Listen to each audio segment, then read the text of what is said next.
Hello and welcome everybody out there in YouTube and D&D land.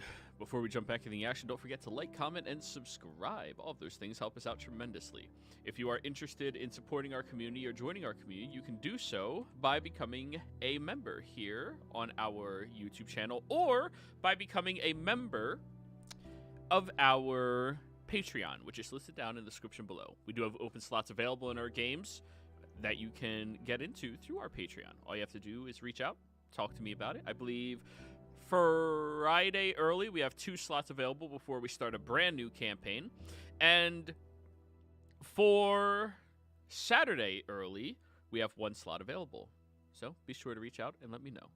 Lily, go ahead and tell us what happened. I was muted. Last time on Bad Religion, or Cross Country Tour, whatever you want to call it at this point, we started off with Natalie filling in what she was doing while the party was getting drunk with some sailors and booking passage on the Nordic Sea, where she learned that the person she was looking for was going to be on the same ship, or at least on the same convoy to Zarzeth Kittrell. Afterwards, the party said their goodbyes to Diana Fire before boarding the Nordic Sea in preparation, as they knew that night of the full moon, that the one Lily was always searching for so long, Ruiza, would strike. The only thing they didn't know was the target.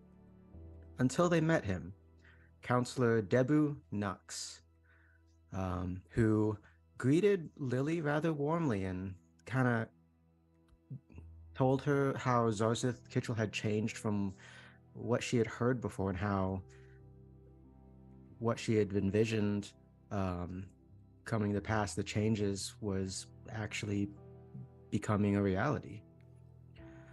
However, after Lily, from hearing this, attempted to warn the counselor, she and the party were locked away in their cabin for safekeeping, for both the counselor's safety of mind, I guess, as well as others. However, that night, it happened as the noises were heard, and the party knew that it was time. So, breaking out of their cell, they were assaulted by tables, some of which were easy, but one was made out of mahogany, made it for a particularly deadly foe. And going to the deck of the ship, they encountered him, the Black Dragonborn who had haunted Lily's nightmares and memories, Riza, who, instead of being a caster, or I should say a wizard, as was maybe described by some of their investigation, it was learned that he was more like an artificer, like Lily.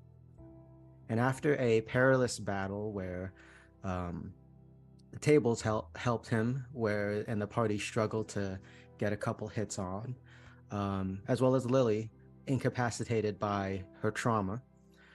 Eventually, she got her shit together, as well as the party managed to put Ruiza on the defensive.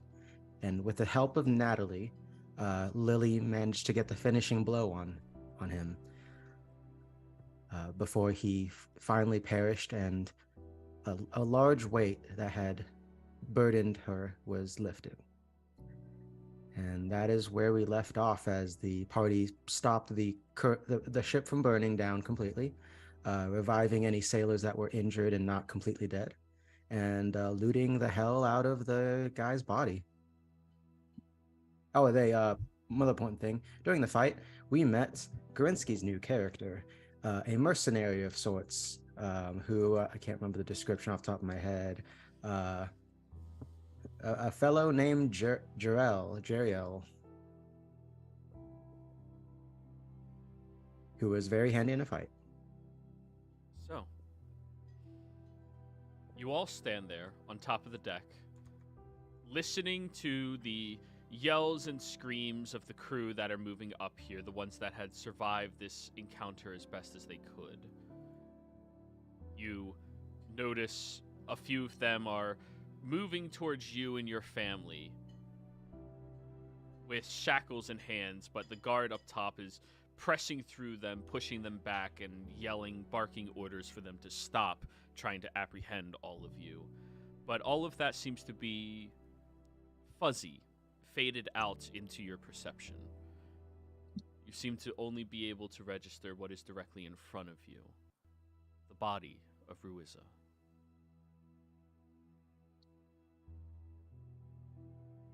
During this time, Bernie, Tosha, you look over at Lily and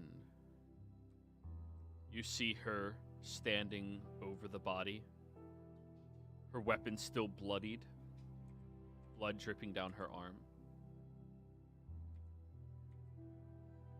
I'll walk over to her and put my hand on her shoulder and give her a squeeze. Are you all right, Lily? I think I am, Bernie.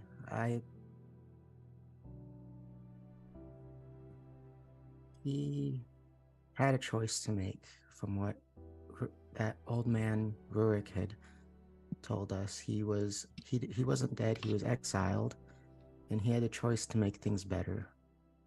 And he didn't. And I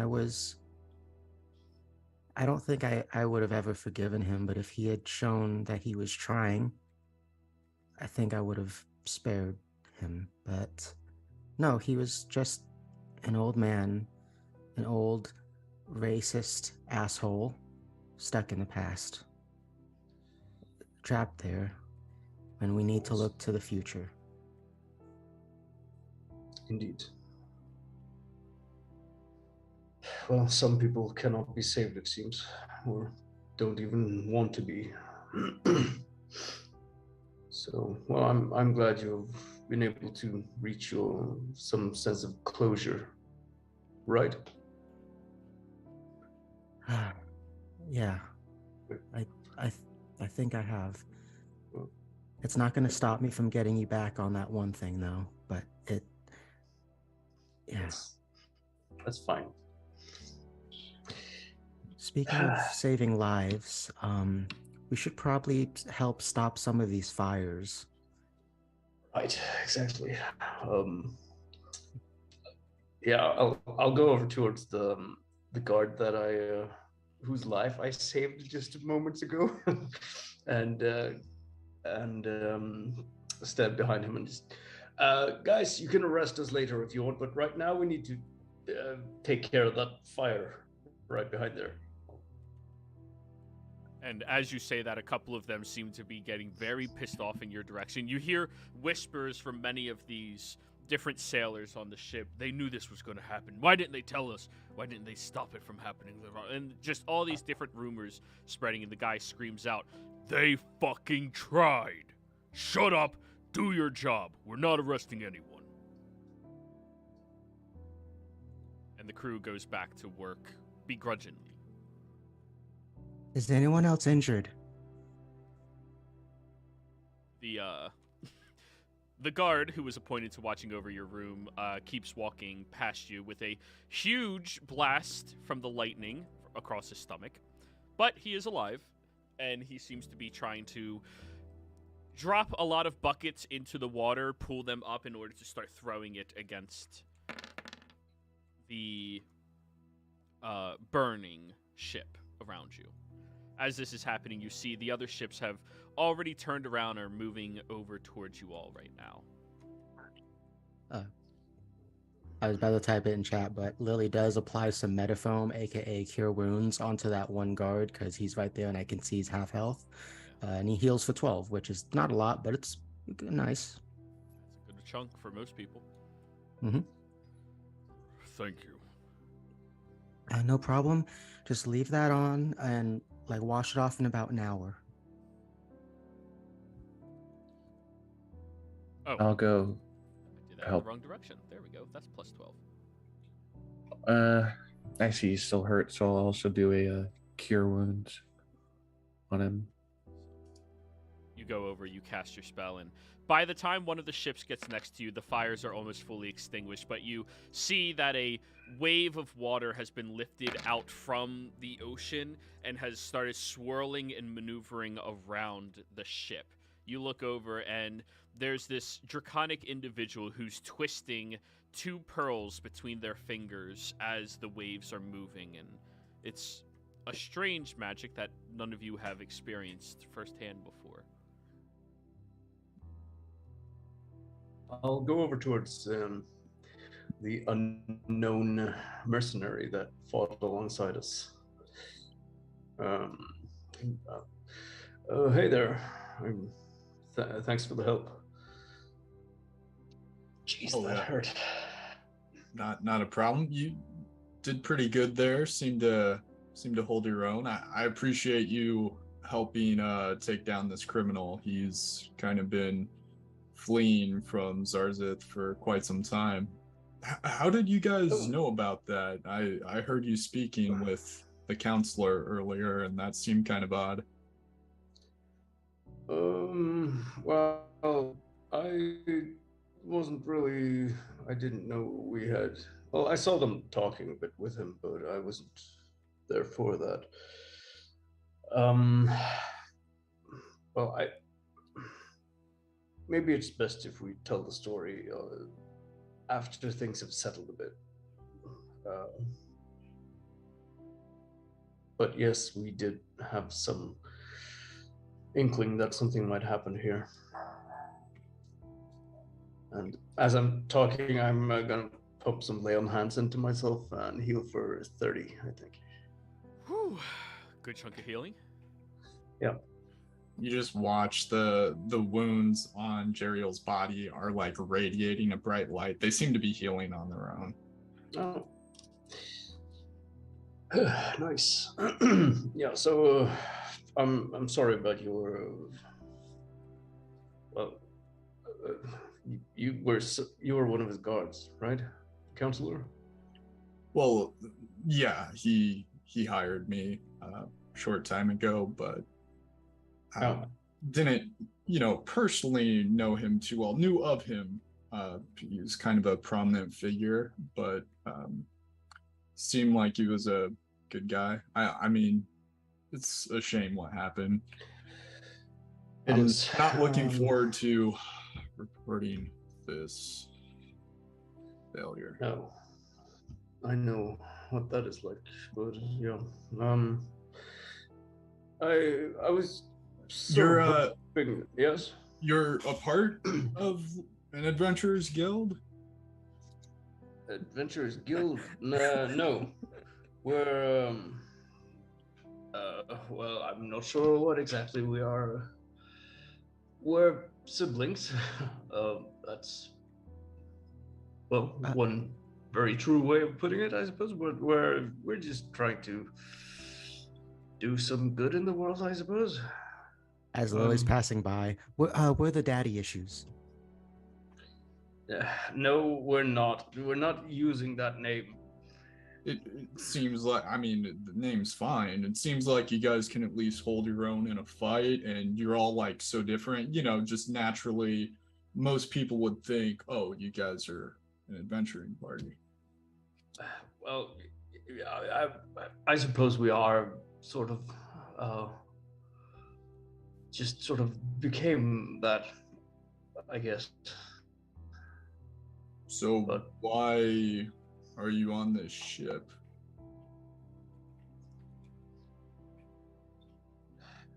The short answer is... Go ahead. Short answer is divination magic. Long answer is much more complicated. Okay.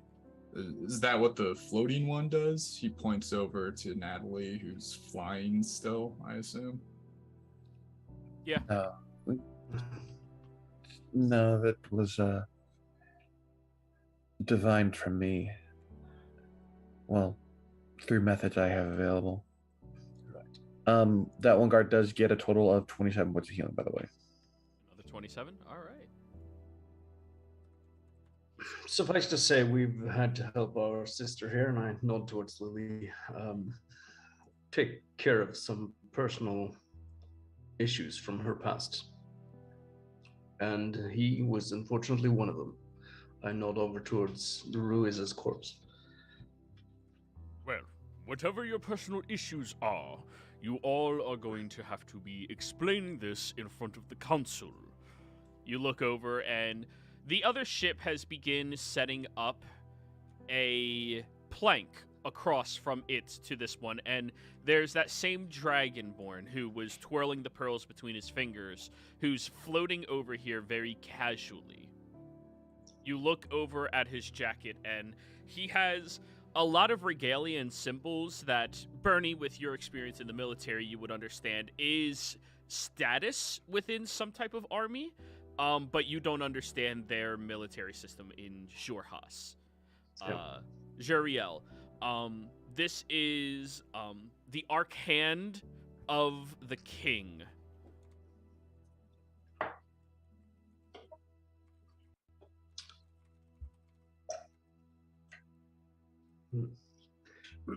Well, we are at your service, I suppose. Gento Kroom is his name, by the way. Okay, I take it I've already met this individual. If he's been on the ship, he's not from like one of the other ones. He is from one of the other ones. That ship is just coming over here. You've met him during the application process of you joining with, the counselor. Oh. As he steps onto the ship. Of course, we will be happy to explain to the council what has happened. Oh god, rainbow ass balls. Jeriel's swearing like in Draconic. Well, all of you are going to be detained for the time being. You will be treated with respect and under my personal guard and authority. I don't mean to just real quick. Can you, if you're going to detain us, can you that way till after we're done here? Lily says that she's currently like her glove. There's arcane things coming out of it and like the mending spell. So things are slowly getting repaired. Slowly. The ship has many individuals who will take care of it themselves. All of you are hereby detained. Please follow Fair me enough. across the plank. I'll take off my holy symbol and reach out the holy symbol and my sword. He'll take both. Or, actually, he doesn't touch anything of yours. He'll nod, and the guard who's been in charge of you thus far immediately runs over and takes your stuff. Right.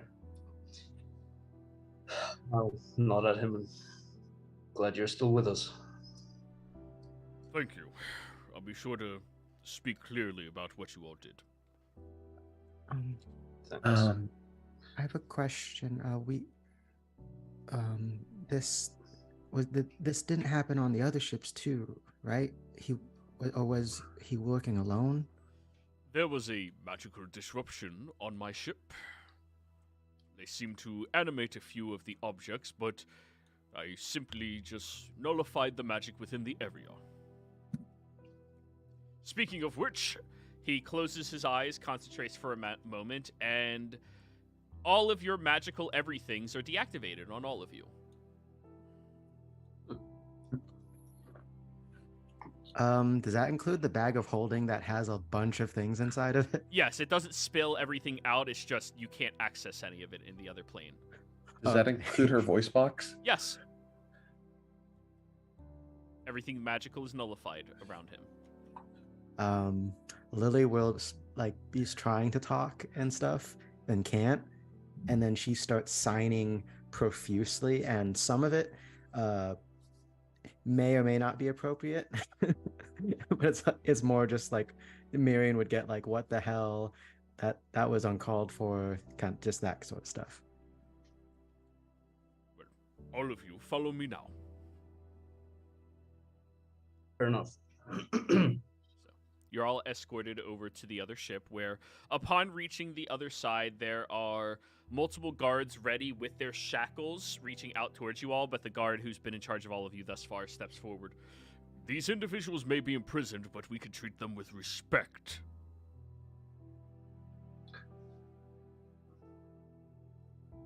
Do you believe that they have not acted out against us? I do. Then we will treat them with respect. No need for shackles. He walks you all downstairs and puts you all into the brig. He sends a couple of the guards inside to start investigating around you all, trying to find anything on your persons that might be magical or otherwise.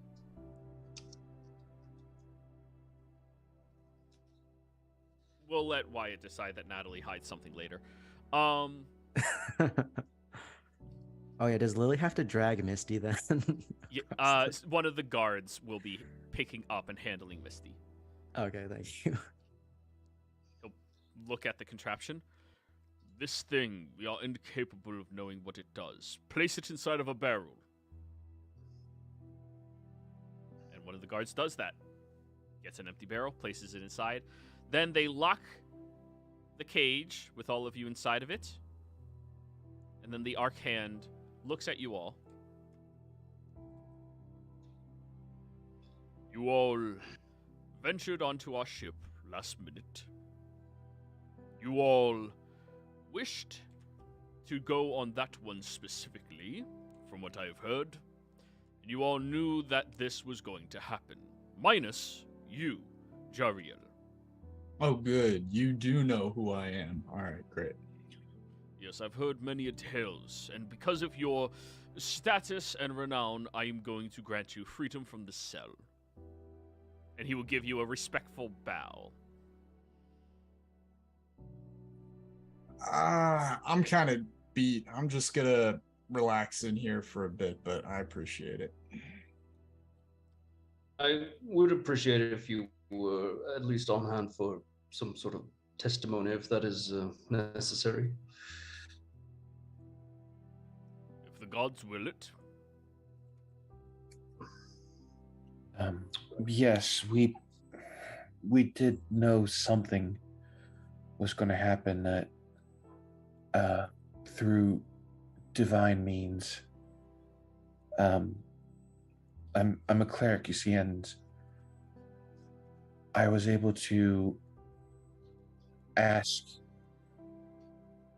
well, 3 of the gods a singular question, and I got a divine answer from them.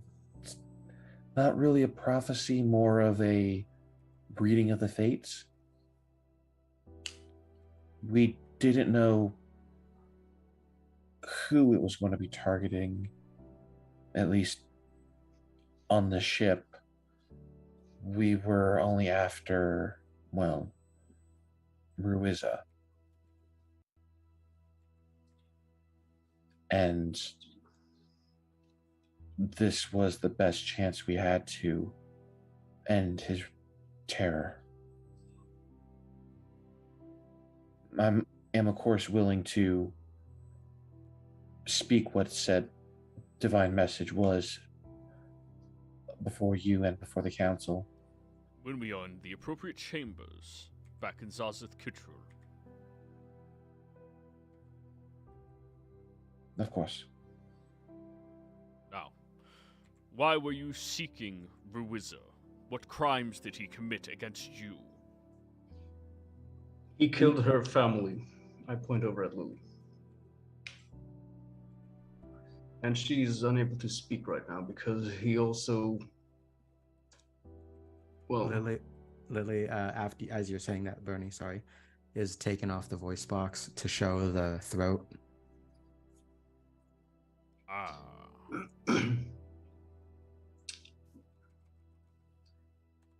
So this was...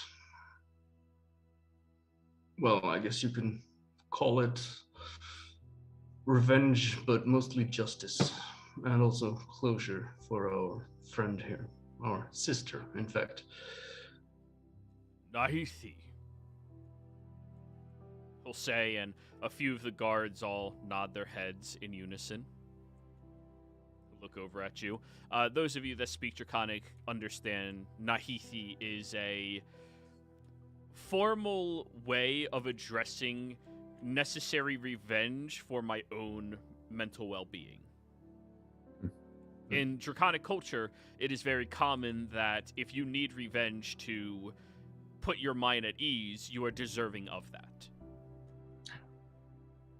Oh, Jero, may I introduce Joey. something? Joey. Yeah? Feel free to reject this notion. There is something commonly referred to as the Electrum price. Anybody who's familiar with Electrum, it is a combination of platinum and gold, the most valuable minerals in the world. And the platinum price associated with things is the highest price someone can want to get paid. And traditionally, if somebody has wronged you, the platinum price is death, killing them. The gold price is a more commonly known greater good. It's setting things the way they should be. And the Electrum price tends to be a combination of those two things, where people get what they want and the greater good also prospers for it. And at mention of that, Jeriel will just utter the Electrum price has been paid, no? If the words are true, then yes, it has been. And he'll look over at your contraption. Lily, hold his hand out for it. Lily will hand it to him. He'll examine it for a few moments, hand it back to you, and closes his eyes, which you can recognize as him relinquishing concentration on a spell, and magic resumes. Or not just the voice box, Yes. I assume? Okay. Yeah, he, roll me an Arcana check, anybody proficient. Yeah, because I was curious about all that stuff. Lily, at the Lyceum, they have specific professors that, in cases where students get a little unruly, very problematic, that they cast anti-magic shield. And this individual seems to be capable of casting that without producing any material or verbal components. Thank you. That's very nifty. But if you do doubt our words, Bernie here is a part of an order of the Lawbringer, and he's kind of both, you know, he's very fair and it's kind of annoying sometimes, but he's always fair.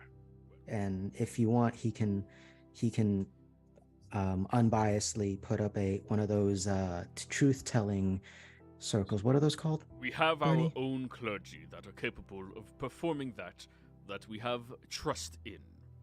You all are strangers to our land. You are being given every opportunity of fairness. But we do not trust you. We trust our own. Of course. Building trust. It is not given. Of course. I understand. Well, now that I can actually communicate better instead of signing, my name is Lilixa Belris of the Belris House, formerly in Nicodranus. It is a pleasure to meet you, Sir Gento Crew. Oh, wait. Arcan It's to the not the King key. Gento Crew. Okay, yeah, no, I was Mr. Arcand. He'll nod at you respectfully. But all of you will be detained here. You'll be granted 3 meals a day, ample water for your treatment, and privacy for yourselves. There will be no spell casting in proximity to me.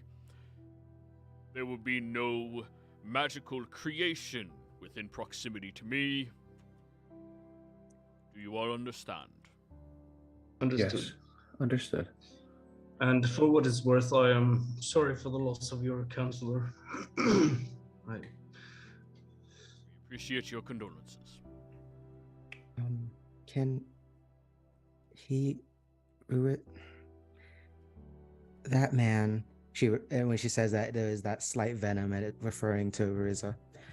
He beheaded him, the counselor. Do you have people that can fix that? And if not, bring him back, at least make it so his body's suitable to return home.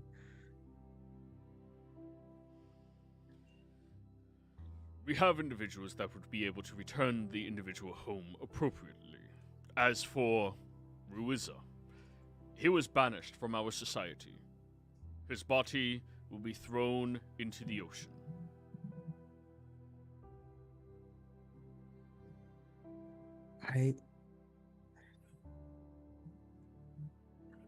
He will never step foot on Zazith soil again, dead or alive.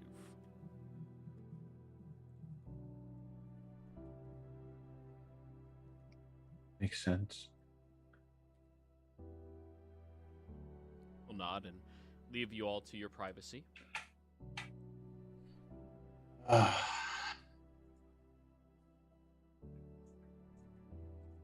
So, when we get to the council, I think we should just speak plainly, speak clearly, no fancy ways of dancing around what happened. Just tell them what happened, tell them the reason why that we sought them out, Lily, and that this was needed for you. That we had no idea who was going to be targeted on the ship. It could have been anyone. I mean, in hindsight, it does make sense it was the counselor, but we only know where he would be, so we made our way here. That we tried to give a warning, and the warning went unheeded. I don't know if it went unheeded. He was put on guard, which probably didn't help his case. But now that everything's said and done, and that he's finally gone, put down, I just can't help but feel pity for him. Which is honestly probably the biggest insult to him as well. So, Pity that he couldn't move past his old ways. Yeah, because of that, and because of it, he's not allowed to even set foot in his homeland again. And good riddance in any case.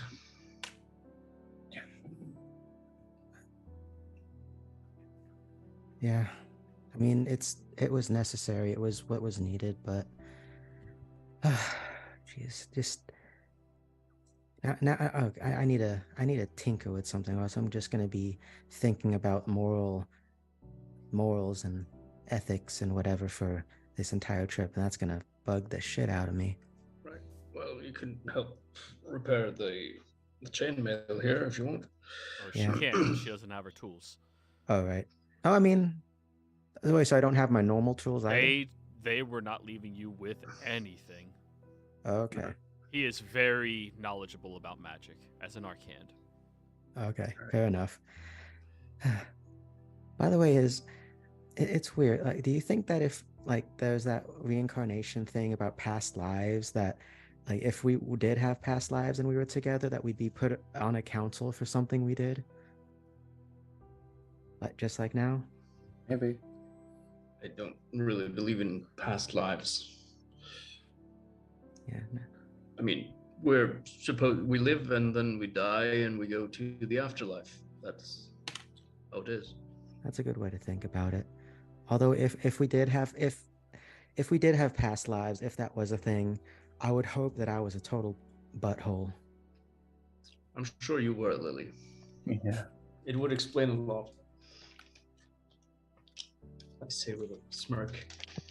Lily slaps Bernie in the side with her tail.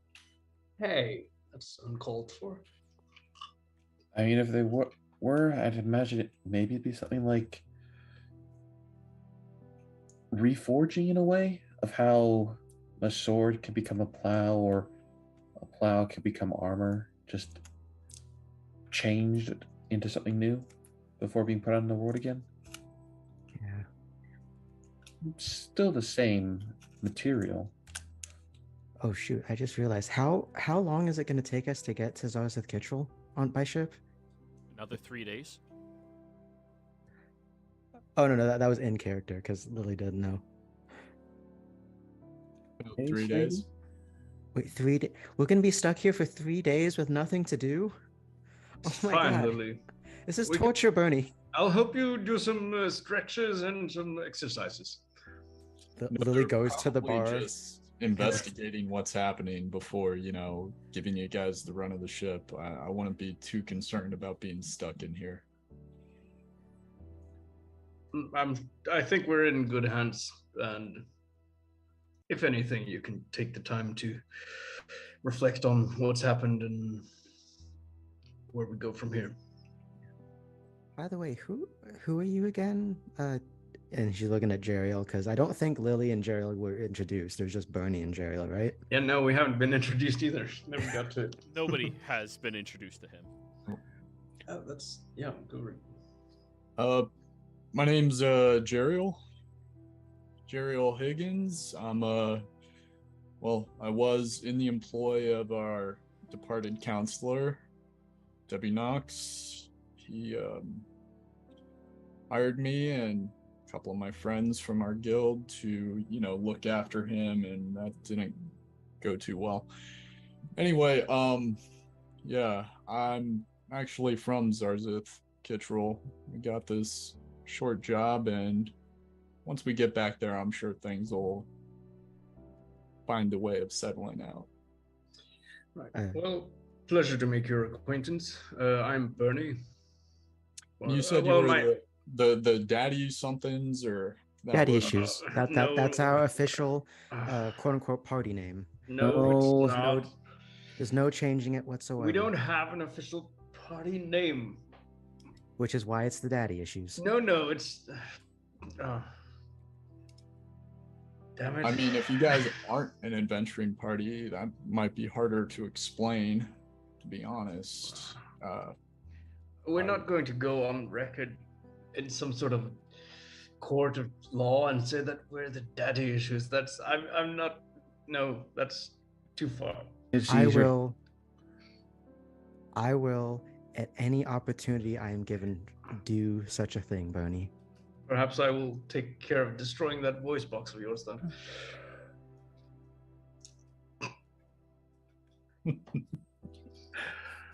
It's probably easier just to explain that we're family and that your grief is our grief and we helped you to solve it. So you're the Dovekrid.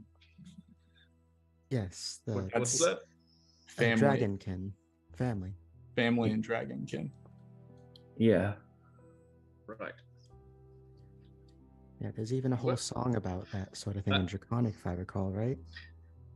Well, I thought we settled some time ago on being the Riptides. Wasn't that it? Oh, that was my original idea, and then no one liked it. So I liked it. I just said we could think some more. Well, anyway, I'm sure once we get to Zarzeth Kittrell, we'll be able to sort out this mess. And I do think that there is a case to be had for us not properly alerting them.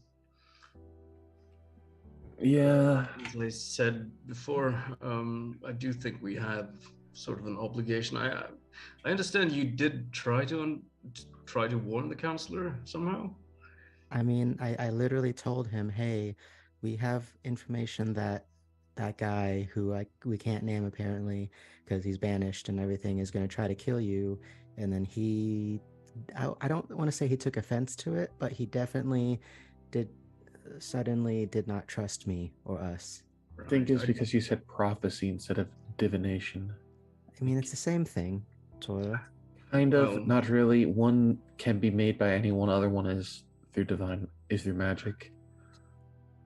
Like there could be a prophecy that the leaves fall and then everyone dies, doesn't mean it will happen. A quick question, Joey. I've been meaning to ask this, but I didn't want to interrupt in one. Is Jeriel outside the cell or in it with us? Well, he was offered out, but Jeriel? Yeah, he's in it. He's just kind of like sitting down, relaxing, listening to everything that's happening. All right. Well, anyways, we Just- should. Just to offer an outside perspective, I was there. He was getting to know you and offered you a token and protection and some pretty good advice. And then the next thing you said he would die, and it was pretty unnerving, I think, from his point of view. I mean, when you put it that way, yeah. Shit. Yeah, he never asked really me to keep a distance from him. He always seemed okay, but that night he just didn't seem like he was in his right space of mind. Very odd. Right. Well, I suppose there is one way of seeing this, and the one thing is that this was supposed to happen according to the fates, if you believe that sort of thing. So, if it was indeed written in stone, as it were, that he was to die, then it would happen no matter what we did. And in trying to prevent it, that might even cause it to happen. That's all philosophy and such, but I just hope we get a court or some sense of justice that is willing to consider all the aspects of this. And I mean, the for fact what that it's worth, the greater good did come about, I think, with Ruiza dead. I am sorry that the counselor died, and also the other sailors, of course. That was not something I had anticipated. No. yes. Well, you know what they say about a king's justice. It's only his. Well, No. Well, okay. well, I mean, I took a bit of a nap before that whole scuffle, but it's late, Niall. We should get some rest. It's gonna be a long couple of days, I think. Yeah. Hey, Jeriel, you said you're from Zars of the Kittrell, right? Recently, yeah, that's where I've been working out of. Oh, well, not right now, but maybe maybe pass the time while we stay here. Can you maybe tell us about it? Oh yeah, absolutely. I'll we'll start with Ruzia, and he goes in about this little like child rhyme that they had. Ruzia was a dragonborn who lost his tail, a dragonborn no more. Ruzia was a man who lost his heart. He is a man no more. Ruzia lost his head to the king's decree, and now we're all super happy that we're free of Ruzia. That name is awfully similar to. Well, yeah, it's what do they call that kind of justice? Poetic. Yeah, that's it. Right. It's yeah, it was a song they've been telling since I was a child. Oh. Interesting. Well, It sounds much better in Draconic, but yeah, I'm sure. So what's your sort of?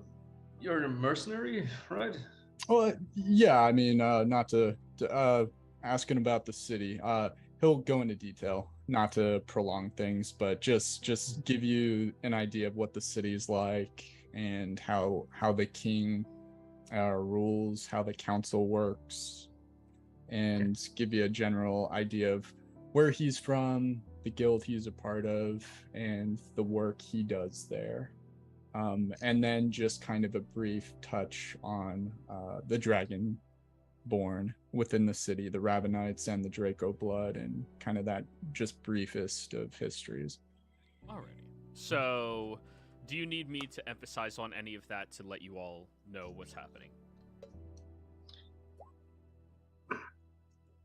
I'll just read up a bit on it in the background here. Is there a background thing on that we can read? I mean, I can touch on it briefly.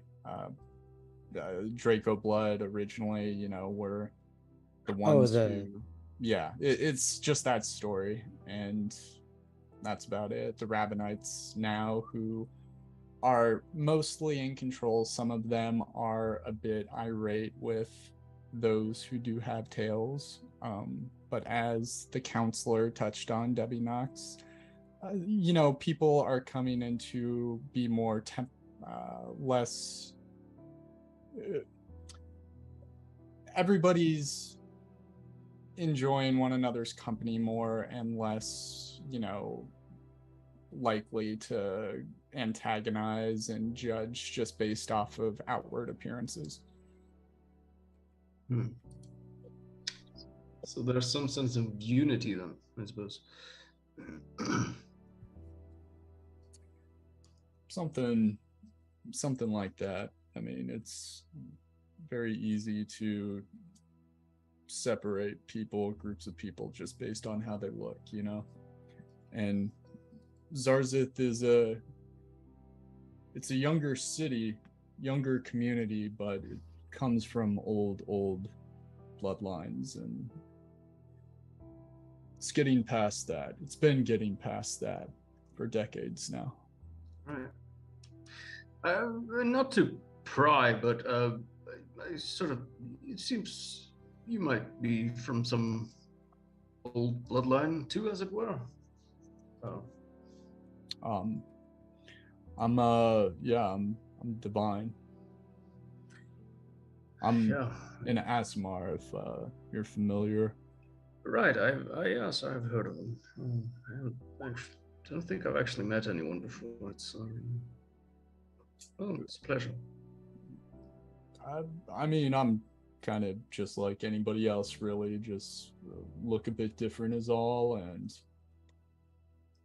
sure, not much else.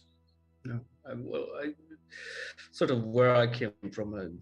I guess you could probably tell that I'm of a slightly opposite heritage, I guess you can say.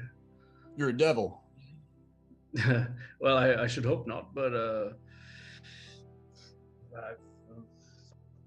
I have some ancestry in that department. So fly there, right there. I'm just I'm curious to hear what sort of how were you treated growing up in that manner, sort of I mean, being different, that kind of. I mean, how would you treat somebody? Well, the way they treat me, I should hope. Well, that's a lie. You're a child. How would you treat somebody who's different? Well, yeah, I suppose there is some truth to that. There you go. And he smiles at you and just pats you on the shoulder. Well, dumb kids. Yeah, kids can be kind of cruel.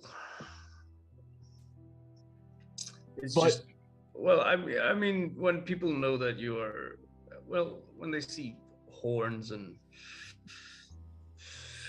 I'm sure my brother also has a forked tail, forked tongue, I mean, then, people make their own assumptions, I'm sure it might have been different for you if they see you have some sort of angelic ancestry, then they might be more. They think, you can't make a mistake. They think, that counselor guy isn't gonna die, not in his hands. Right. I think I see where you're coming from. That's what they think. Yep. Yeah. So high expectations and low expectations, then I guess that's a fair way to sum it up for both of us. Yeah. But I've got some bigger expectations of you, that's for sure. You almost took him out single-handedly. That was pretty impressive. No, I wouldn't say so. I mean, I could have, but you were close. Well, maybe. I mean, he had some sort of thing that I think I saw you hold him back. You were trying to protect that guy there. If he wasn't there, oh, you would have laid into him. Excuse me, sorry to interrupt. I know you two are having fun flirting with each other right now, but some of us are also trying to sleep. Oh, shut up, Lily. Oh no, my voice it carries. I apologize. I'll try to whisper. Is this better? Yeah, much better. It's the same. I know. He laughs and he just kind of like grabs one of the, I'm sure there's sheets, rags, something, covers up. Well, it's good talking to you guys. Right. Look forward to getting to Zarzith. We'll talk more in the morning or whenever. Sure. Yeah. And all right. I guess good night then, everyone. Alrighty. Bernie's gonna go over and do some push-ups before going to bed. So, everybody, you all go to sleep. Rest finds each of you in different varying amounts of time. Not terribly comfortable down here. Not uncomfortable compared to sleeping on rocks and dirt, as you've become accustomed to during some nights.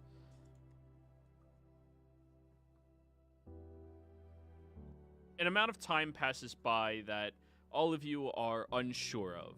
It could have been several hours, it could be daytime already. You're not quite positive down here below deck as you cannot see the sun. But now that you all begin waking up, you have a few days of sitting here in deep contemplation. No availability of your magic, no availability of any practical amounts of training other than pull-ups, sit-ups, push-ups, jogging in place, so on. Forced to do nothing but confront your own minds. Something that personally I would be terrified of.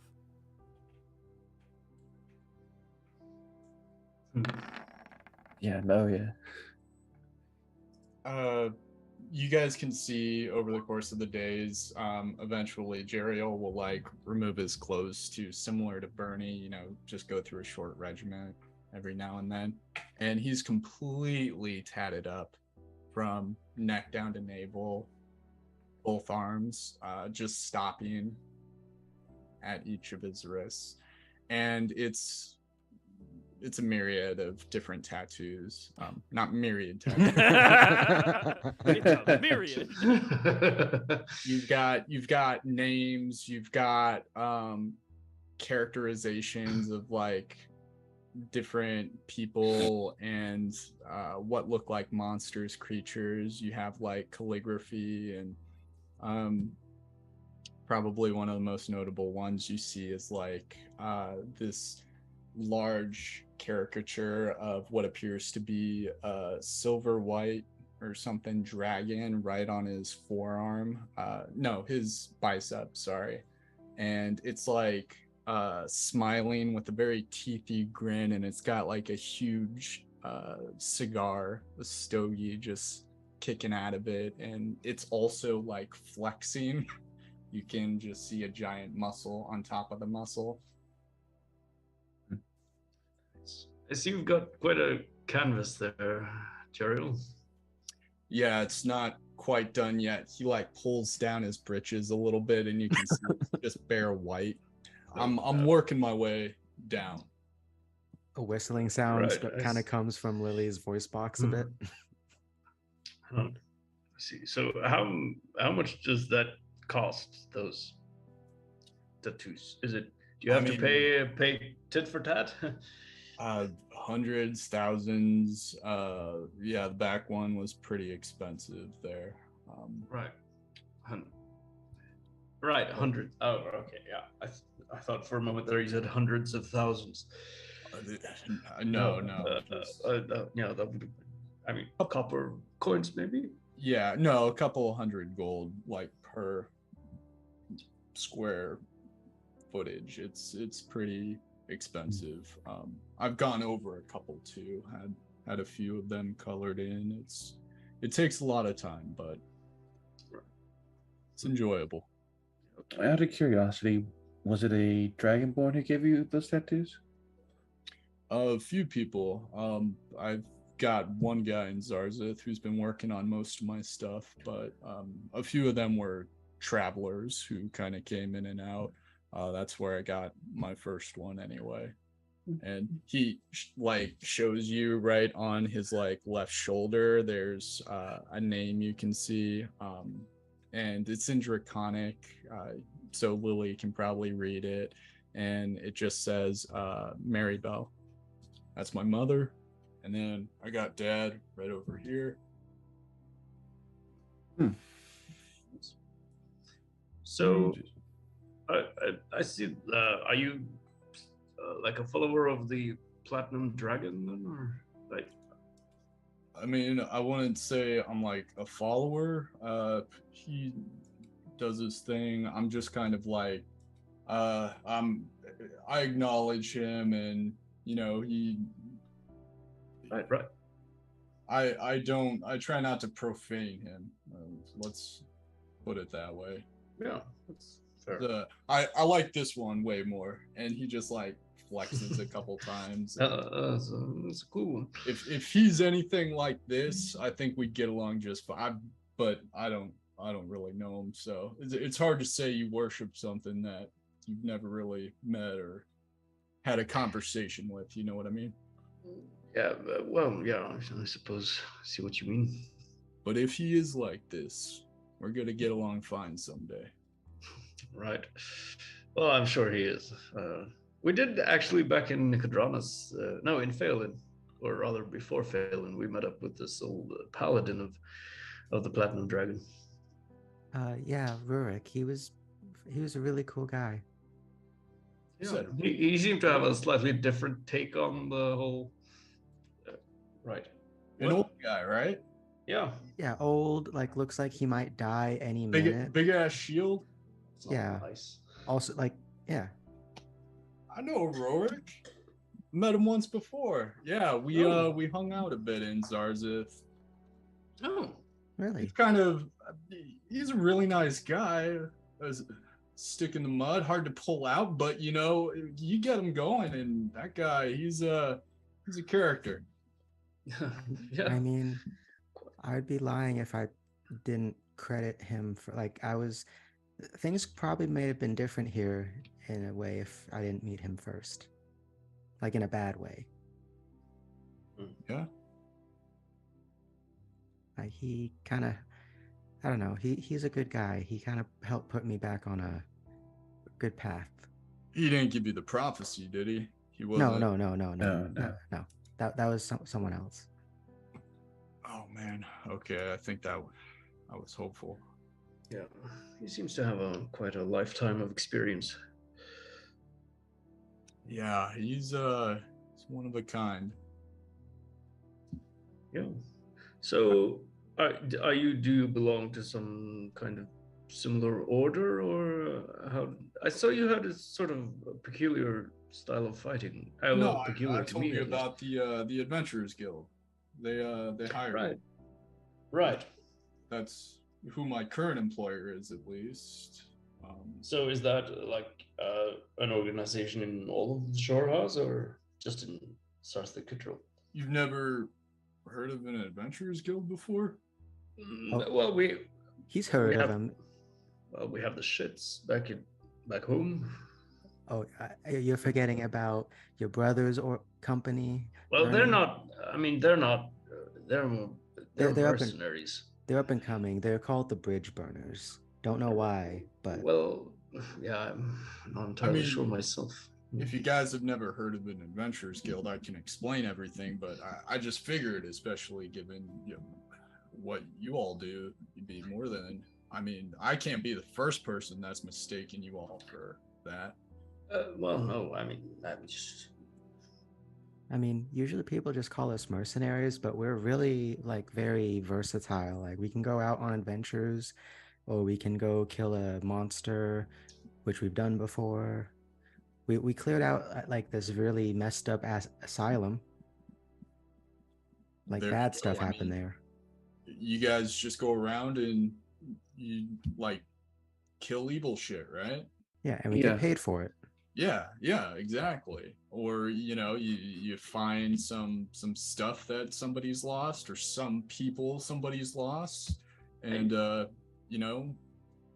just remove all the bad shit along the way. That's pretty much I mean, what we do. I mean, I mean, speaking. we haven't really settled on that kind of being an adventuring party, though. I mean, I thought we were just trying to untangle some unresolved issues and stuff. Not daddy issues, just you know. I Yeah, mean, well, you killed Ruza, and that's a pretty big accomplishment, if I say so myself, especially where we're going. I mean, if you think that's you should see the I don't know if you heard of them. There's like these like advanced operatives that are really bad in the Empire that like occasionally cross paths, and let's just say that we've dealt with a couple before.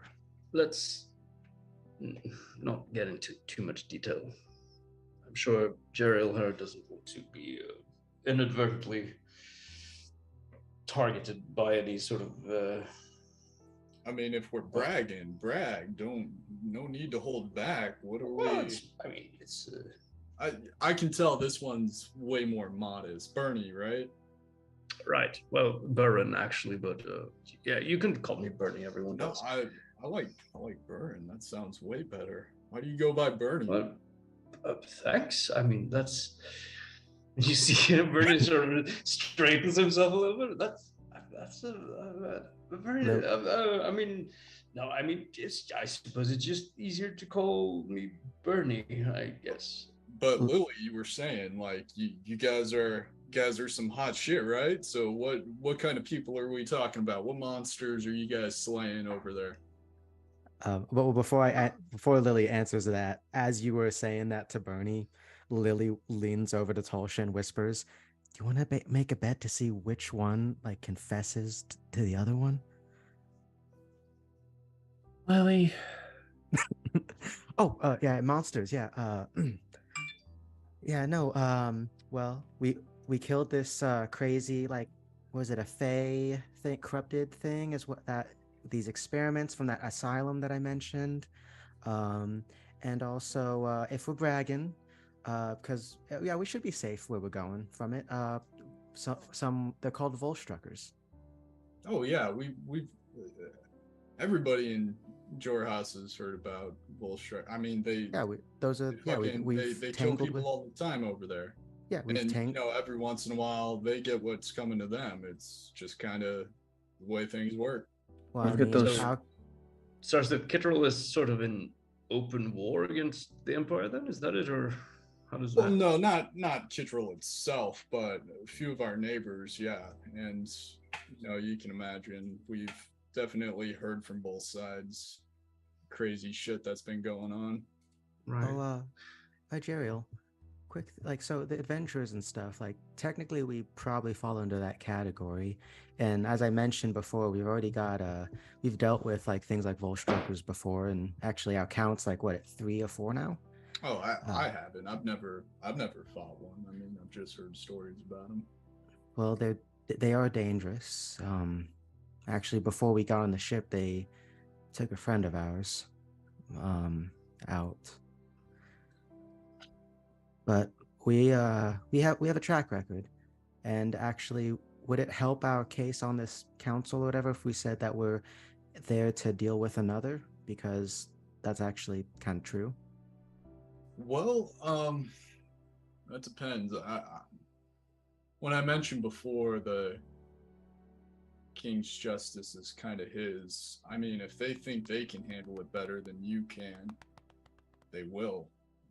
That's just kind of the basic truth. But they do hire out quite frequently, and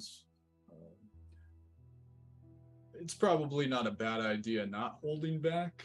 If there's truth in what you say, just speak it. Can't really say. Look, I'm not really too keen on the whole manipulating things and getting desired results.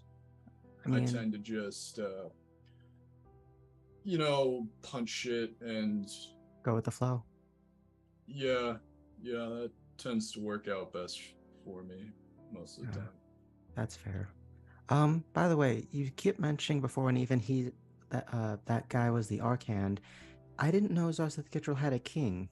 I thought it was like a big old council of just, Well, yeah, but kings, they're the ones calling the shots at the top, and then the council, works under them. That's typically how it goes. Well, no, what I meant is I thought it was like a city-state, that was sort of like more of an oligarchic republic or something like that, not a whole monarchy.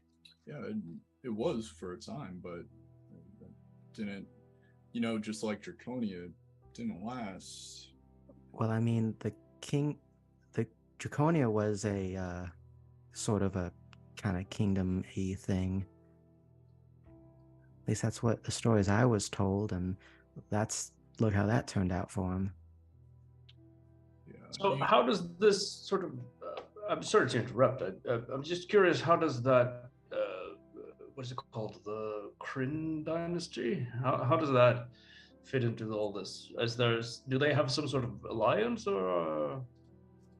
The Kryn? Well, I'm not going to go into this part. So Joey, whatever you want to relay that I would know. The king is a political figurehead and nothing else.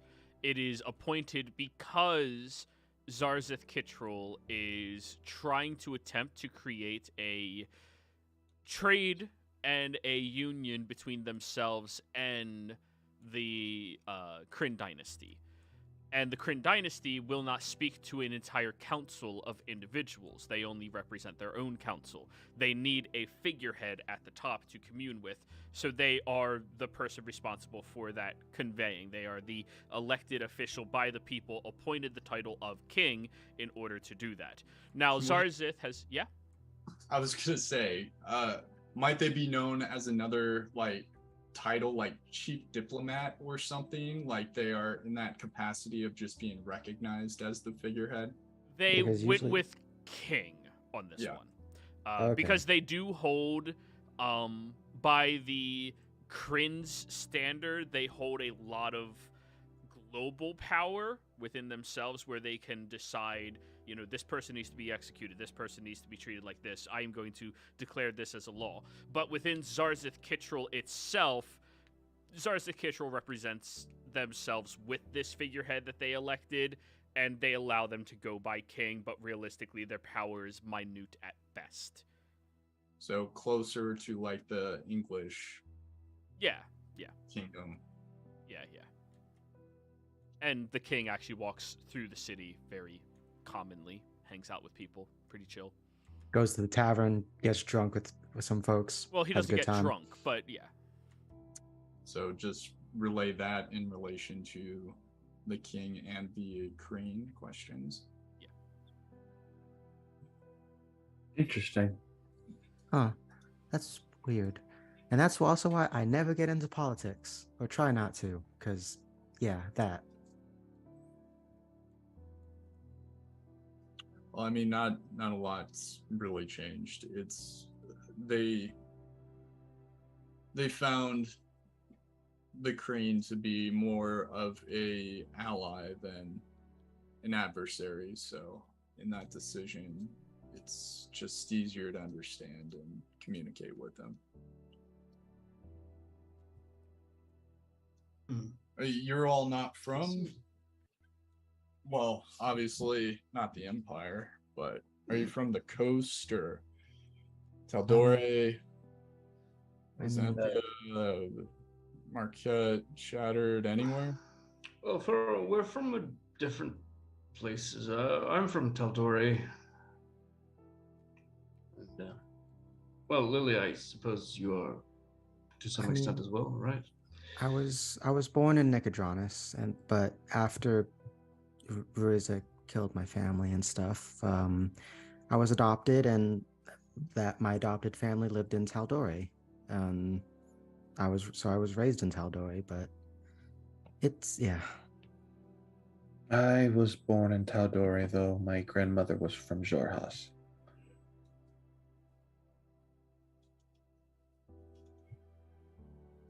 So yeah, kind of all over. Welcome back to Xhorhas, I guess I should say. It's been a long time. For my family, at least. They hail from any specific village, or just kind of there's a few wandering groups? I believe, if I remember her stories correctly, she grew up in Asarius and served time in the military up near, what's that, Bazozen?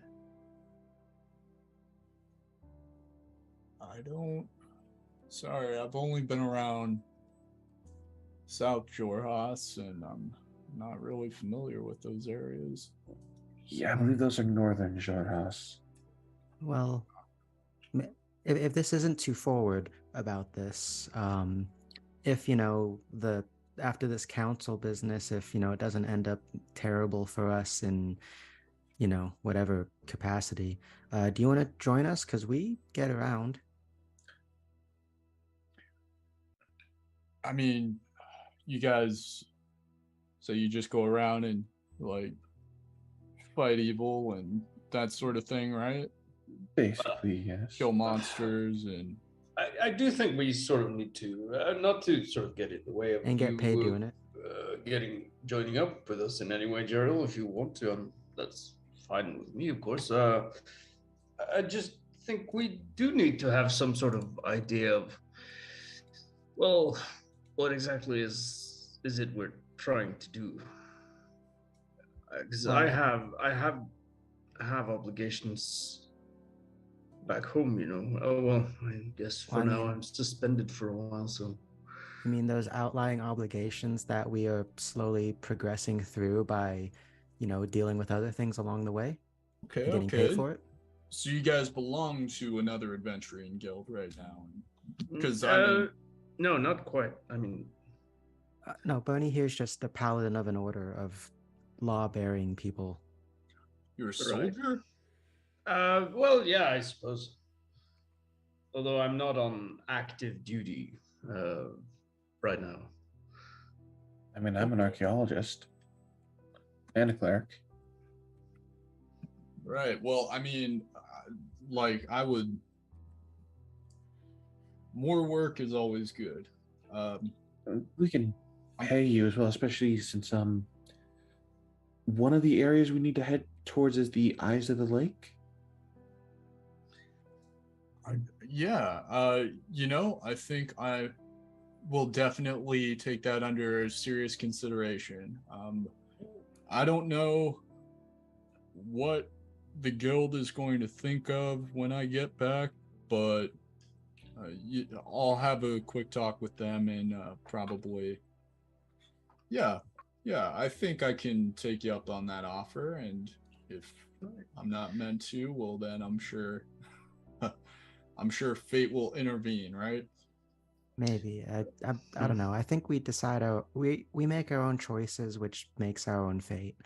By the way, you're not going to get in trouble or anything because you're supposed to be guarding the counselor and that sort of failed horribly, are you? I mean, he kind of sold his own death warrant, if you ask me. That wasn't my mistake. He told me to fuck off for the night. He seemed really paranoid. So yeah, it was my job, but can't blame me for somebody else's mistakes. No, they'll fucking try though. Mm-hmm. I suppose. Well, it would anyway be very good to have some local guides over in Shorehouse. If Oh yeah, I, I'll show you guys all around. I promise. I mean, oh, that's perfect. it's a really great place to be. I mean, compared to all the towns I've been to, definitely the biggest, but it's loud and fun. Oh, Well, I'm sure it's not as loud as Hupperduke. That place Oh. was. Hoppaduke was great when we were having fun making stuff. But that reminds me, Jeriel, is there like a special like place of knowledge in Jorhas or Zarzeth Kittrell, like somewhere you can get some obscure information on things? Because one thing we're probably gonna follow up on, and Bernie would agree, is there's some artifacts that the Empire is getting at, and we're gonna. It seems like bad idea to let them all get gathered. Right. That's a good point, actually. I'm gonna have to defer to Joey again. I don't know.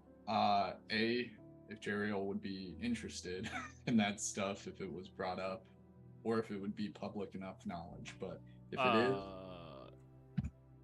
for those artifacts, it is not public knowledge. You don't know anything about that. But for places of vast information, yeah, Zarzeth Kittrell has some very tied up and closely kept documents and knowledges from Draconia that they were able to salvage from the ruins of Draconia. But they don't have like a public place. And this is a location where only those that have favor from the council are allowed to gain access to, or academics of Zarzeth Kittrell have access to. Nobody else under any circumstance. Look, I'm probably not the guy for that, but I could probably, introduce you to the guy who's the guy, or knows the guy. Right. Well, I mean, if anything, the way you described that, it just sounds like we need to, like show them that we're trustworthy by maybe doing some adventuring, looks to Bernie as she says it, and then we'll get some knowledge about some things that we hadn't known before that could help us. Right. And in any case, I suppose maybe we could. Well, I suppose if that other dynasty is someplace further up, we could try to contact them as well. They don't seem to be too happy about the Empire, from what I recall. So I mean, what? Obviously, you killed the guy, but you mentioned other stuff. So what else are you guys looking for out this way? Well, I mean, we're looking to deal with this other guy as a favor for some dude we met in we met in Nicodranus. Oh yeah, you mentioned the bull strucker. Yeah, deal with Right, that. so, Maybe learn some more about these artifacts that are very obscure and we could only have limited knowledge. And yeah, what were they called again? The singularities. The singularities. That's the right. You wouldn't happen to know anything about those, would you? I mean, no. No, I didn't.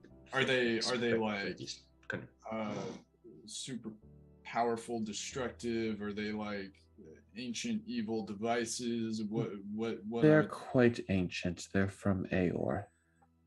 right?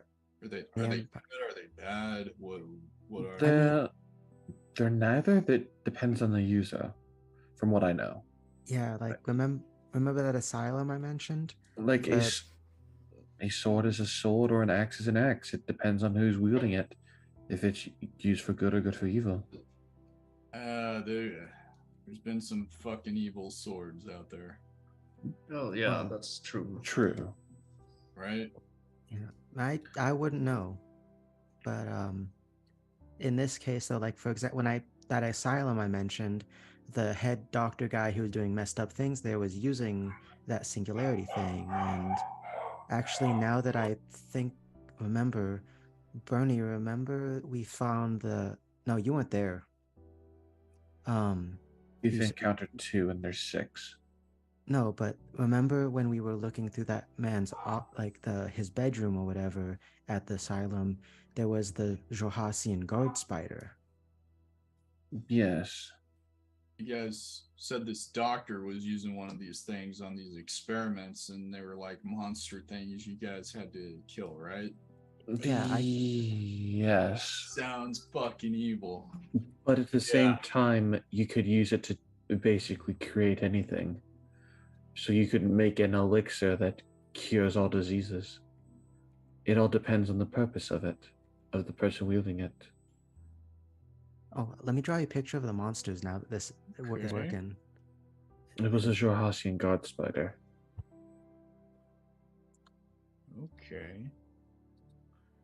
But anyways, we should save that conversation for later. Yeah. We'll try to introduce you to some people that know more information about things, and then maybe try to help you find that guy. Yeah. And also there's Tulsa, we need to help you get to that lake thing, right? Eye of the lake, Yes. or was it? The left eye of the eyes of the lake. Right. I need to get there. I thought that place was kind of dangerous. Oh, incredibly. Is it Probably. Maybe. Probably. I don't know. kind But we're of not- dangerous? I mean, there's just the eyes of the lake. You guys have probably never heard any stories over there, but yeah, there are a bunch of folk tales, and little friend of mine when I grew up, he had a family, or part of his family, that lived out that way and came back from a visit, and I guess they lost one of their own, some monster thing, or I don't know. I'm But sorry to hear that. You never hear anything good coming out from that way. I mean, going there though certainly sounds like, once again looks to Bernie, an adventure. I see what you're getting at, Lily. I guess we're adventurous, fine. Just not the daddy issues. Riptides would be the more publicly named one. Agreed. The Riptide Daddy issue Dova Creed, yeah. It was a long name though. Right. The RDID. You know the Riptides probably. That'd be Riptides, yeah. right. Yeah, that's. I think that sounds best. By the way, But- Yeah, let's just do that. by the way, the Arcan said we were gonna get 3 meals. When's that? Do you know have any idea when that meal's getting here, Jeriel? I mean, I can't smell nothing, but hopefully soon. You don't have a sense of smell? I mean, everything just kind of smells like shit. But I think that's me. No, that's literally them back over there. And I assume since Miriam and Madley aren't here, they're doing the classic just bowel issues. Yeah, sure. Why not? They've been escorted to the John. Right. Okay. No, John, PTSD. Yeah, I got nothing more to throw in here for you guys. Oh, we're gonna pry everything out of you. Alrighty. No. Well then, a couple of days go by, a couple of meals are had within the time. And then you all notice that the consistent rocking and swaying of the ship slows down remarkably. When it does that, you begin to hear many footsteps up above you. You see some of the sailors coming down here to get a lot of the cargo that they have. Seems you might be nearing your destination. As we're getting close and stuff, Lily will try to get the attention of one of the. Is there a guard nearby to watch over us, or is it No, just like they give you full privacy because they took everything from you. She'll knock at the. I guess using one of the cups, she'll do the jailhouse across the bars thing with it to try to get someone's attention. All right. So give me a performance check. Fuck. How is that performance? Well, shit. Okay. Natural 20. All right. Somebody comes down. Excuse me. Can you ask the Arcan if I can get some of my stuff? Just I want to take a sample of something. Can you get the Arcans to ask that I would like to speak with him just to no. this? Lily, I'm sure you'll get your stuff back soon enough. I mean, the sooner the better, because Do you know what punishment is, little girl? I do, because especially there since, you go. He slams the door. Right. Okay. I guess I'll just have to wait longer with this. And now Joey Lily will reveal, because she's been kind of using a cloak and a blanket to try to stay comfortable. But as she peels it away, the arm that she's kind of been sort of cradling and where Ruiza had drug his claws across has not healed. And there's just that dried blood and stuff. Has it healed by now, Joey? Or is it still... it looks like a cat scratch, like a very long cat scratch. Oh, I thought it was. No, it wasn't like he gashed into your arm. No, it was a cat scratch. Okay. Notably, it's there, but it's there. Never mind. I misinterpreted that. I thought it was worse than that. No, he cat scratched you. It's like scratch. Okay. Jeez. But it still has not healed. Okay. I mean, cat scratches don't heal just over 3 days, right? It's healing. It's a little there. Even with healing. Oh, I thought. Oh, because I used healing magic too. Yeah, there was other wounds that the magic focused on over the little tiny scratch on your arm. Ah. Okay. Yes. Sorry. I once again I misinterpreted that completely. So yeah, just redact all that. Lily's just eager to go. Just don't start asking them if we're there yet. That's my way. I mean, you did sit on me to make me stop the third day yesterday? So, yeah. You all feel the ship stop swaying almost altogether. You hear the hurried hands of workers up above deck and muffled voices in Draconic speaking to one another. Then the door opens up, and you see the Archhand comes down. You all will be following me. Your belongings will be tended to by a god appointed by me. You will stay by my side the entire way, and you will be shackled while moving through the court. Fair enough. Fair enough. He concentrates, looks over at you, Lily. I do apologize. And then anti-magic area goes into effect. Yeah, as Lily, she tilts her head, it's like, apologize for... I'll just look over at the others and, finally some peace. Lily starts being obscene with her hand gestures now, especially at Bernie. He's like double middle fingers. And is there a fly around here? There seem to be some things in my periphery. So, the cell will be opened up.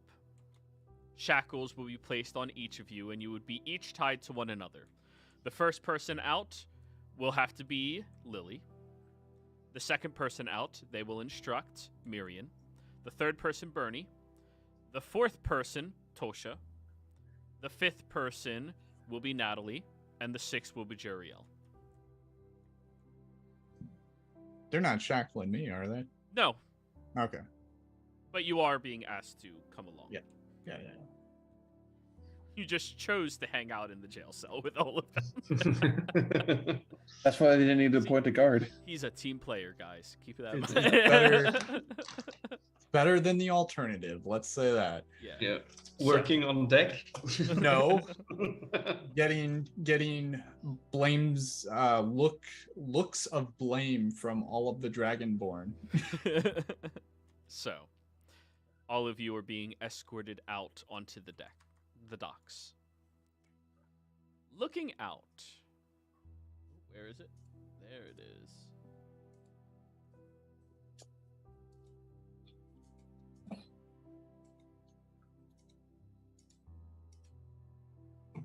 Sorry, I have to actually label the map for you. At least the locations all of you would be aware of.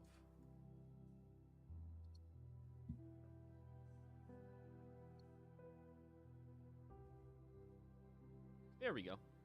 That's it. As you have all stepped out of the ship, you see that there is a vast beach nearby to you, and when you look over towards the east, there's this massive turtle-like shell that seems to be renovated and made into what appears to be some type of seafood restaurant. You begin walking out through the beach, and it forms into a much more desert-like sand with large pillars of stone out here, with the whirling sands pushing all around you, creating a very big dust storm that makes everything very difficult to see or peer through. Luckily, the shackles allow each of you to walk one by one with one another. Moving through, past all of this, you make it to your destination. You peer up at these mountain-carved walls, 250 feet tall, chiseled and fortified through master masonry work that only these Dragonborn are capable of committing to. You see these long grooves that go down and sway downwards slightly, almost like a slide, that have these carvings into them and large bowls at the bottom. You're not quite sure what they're used for, but you also see that they have wooden contraptions on the sides of them that would flood out directly towards where you are standing, if anything was in them. As you are walking forward, you look over at the massive, completely metallic door with iron clasps going through it, bolts bigger than you, puncturing them into the other metal. As you all are approaching towards this door, easily 60 feet tall, 30 feet wide, it begins lowering down with this very loud cranking noise in these monstrously thick chains, each link 4 feet long, as it is lowering down and down and down.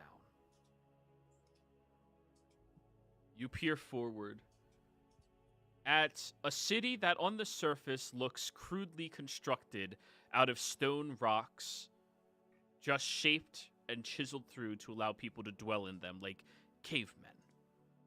But when you look more closely, each one is designed, customized, and built presumably by the dwellers within them.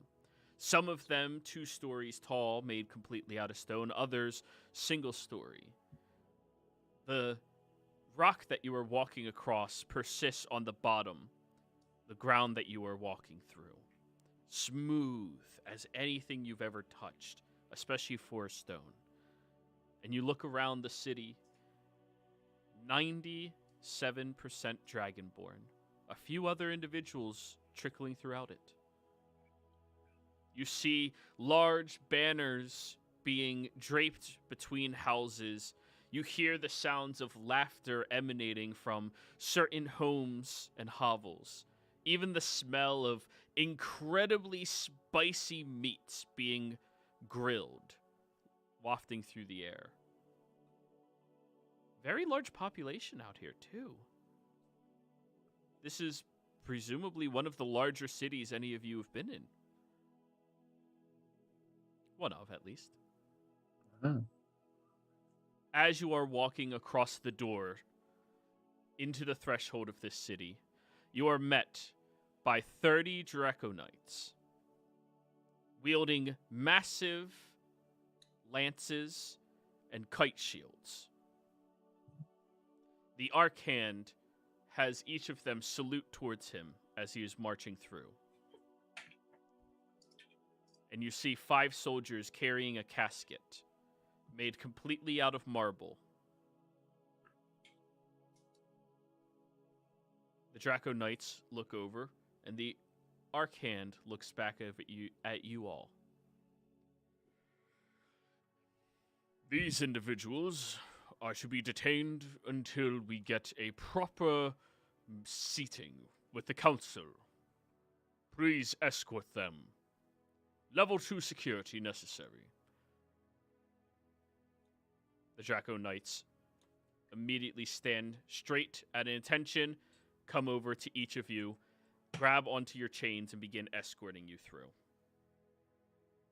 Bernie, you see that their lance attaches to the inside of their kite shields with clasps that are flexible. It's an interesting contraption you've got there. The individual does not reply to you. Fair enough. You all are being brought forth through the city, deeper through where you see the many, many, many homes littering the streets. Different shops, all built with canopies over top of them, wide open atmospheres for people to look at. You can smell the smithy and hear the tinging of blacksmiths. You can hear the slamming of stone on top of one another and the clattering of coins exchanging hands from people here.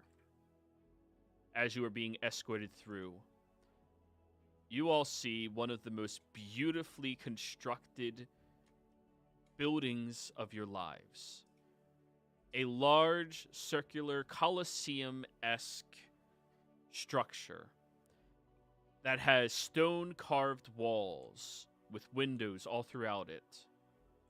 The pillars made out of a smooth, white-looking stone, each one perfectly carved and crafted. As you are moving up towards that, you are brought inside, and you look over from side to side where there are large pillars of champions of Zarzeth Kittrell. Carved statues of each and every single one. You immediately know the history and respect that they have towards these people is incredible. And you are all escorted past them down the hall where you see that there's a row of cells that have multiple different individuals that smell like piss and beer. Then once you get past that, you come over to a small metallic door that only has a handle on your side that is opened as you all are escorted through there, and you are brought down one flight of stairs, now 10 feet beneath the surface. You look at the rows of cells with carved metallic and stone structure, and each of you are escorted into your own private cell, separated by sight from one another, but not by voice. The Archhand will walk down the hall. You all have been seen to have ample ability, so we are taking necessary precautions that none of you will be acting outside of our will. Perfectly reasonable. Very reasonable. In an hour, you will be expected to speak before the council. There will be a mage there, or a clergy, who will ensure truth will be spoken. If you attempt to suppress the magic, we will take you down to level 3, leave you there for a week, let you be starved nearly to death, and then brought you back so you cannot possibly suppress the magic. Do you understand? Understood. Yes. Is this a public hearing?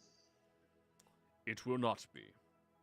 With the information you presented down below deck, we do not need the public to know anything of Volstrucker activity happening here. Wait, what? Right. Good. Looks to Jeriel. I mean, you didn't think they'd not hear anything, right? I mean, we were given privacy. I thought we would. Yes, and privacy allows you to speak freely, which I needed. So you lied. Yes. I mean, that's kind of a dick move, but I also understand it.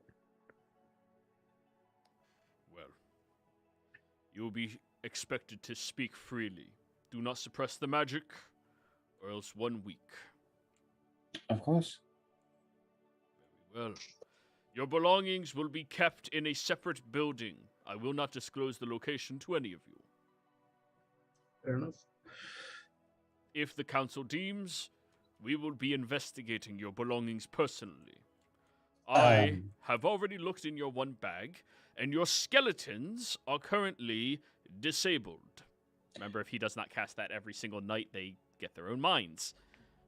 Oh yeah, I forgot about that. I will need to, in that case, let you know that there is a box in my belongings that, if it is not opened correctly, the contents are dropped into the astral sea, unable to ever be retrieved. That is something that we picked up off of one of the Volstruckers known as the Handler. Something that might be a very valuable bargaining chip for all of you. That will be information you must present to the council in 1 hour. Of course, I'm just making sure that you are aware of that as well. Do any of you have character witnesses within the city? He'll look specifically at your cell, Jeriel. Well, I mean, you've got my employer. Well, all my past employers. You can find them at the guild. The crewmates who are still on the ship, and then I guess you could reach out to the temple too. I will reach out to the temple then. Your previous employer has relinquished the contract with you. Okay. Is the one guard that from our ship going to be there? Would you like him here as a character witness? Yes, as he was there too. Which guard? The one that was who said that I don't recall his name. I don't think we ever were properly introduced. I think he gave his name, He but did. I didn't write it down at the time because I'm busy. It's hard to. I'm bad at keeping notes nowadays. Yeah. All right, let me get it out. Sorry. Or Gorinsky, you'll probably get there before I do. No, I'm looking at I don't have a name for the guard. Nope. No. Yeah, well, while you're looking that up, Lily Trezin. will. That guard Trezin. was Trezin. prison. Very well. Yeah, Lily? I mean, they're not in the city, and you probably heard us talk about him in there since you didn't give us privacy. But if you got magic for all this stuff, you can send magic to a man named Rurik who said he passed through here. Old guy, human, really nice. I will send a note to Rurik. Well, he's currently in Phelan. I mean, he was in Phelan last time we saw him. We don't know if he moved on. Well, sure, but he told me at least he was going to stay there for some time. So, Well, if he can attest to your character, that will speak volumes for all of you. He steps to the side. Yet again, you will have your privacy. And he walks You hear his Insight feet check. echoing up the stairs. I mean, you can try. I'd attempt as well. Sure.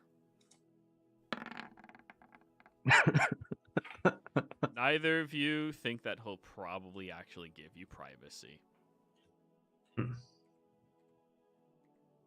Again, speak to the truth. If asked a question, do not try to mince words and dance around things.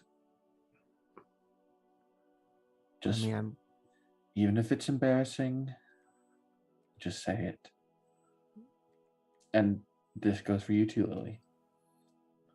What if they ask me about my 4 sizes? I mean, speak honestly. That What's 4 sizes? What are you talking about? It's a girl's thing. it's a girl's thing, Bernie. Oh, okay. So, Maybe it goes without saying, but I didn't know that they were listening. So, yeah, sorry about that. yeah, no worries. No, I figured. I don't think it was your fault. I think he's probably smart enough that he knew that you would talk to us and stuff. I mean, can't be that smart. If he heard everything we were talking about, I don't think we'd be here.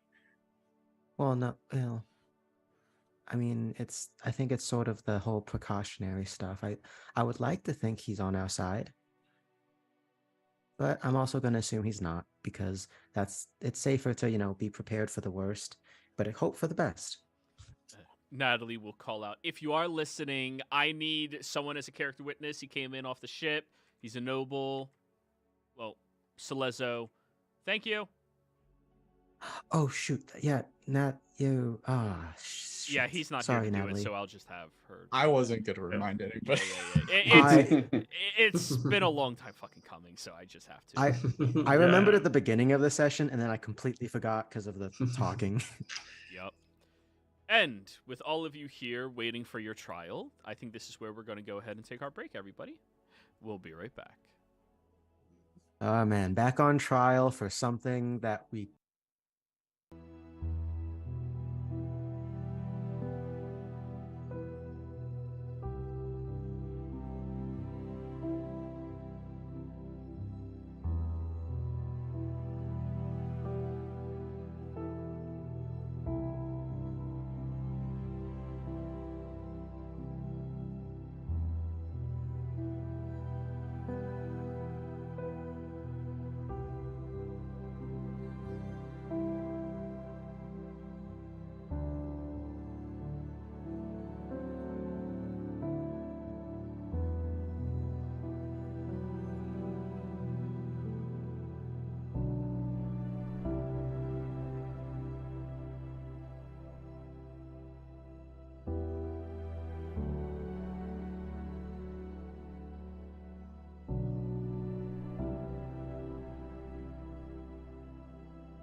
Hello, and welcome back, everybody.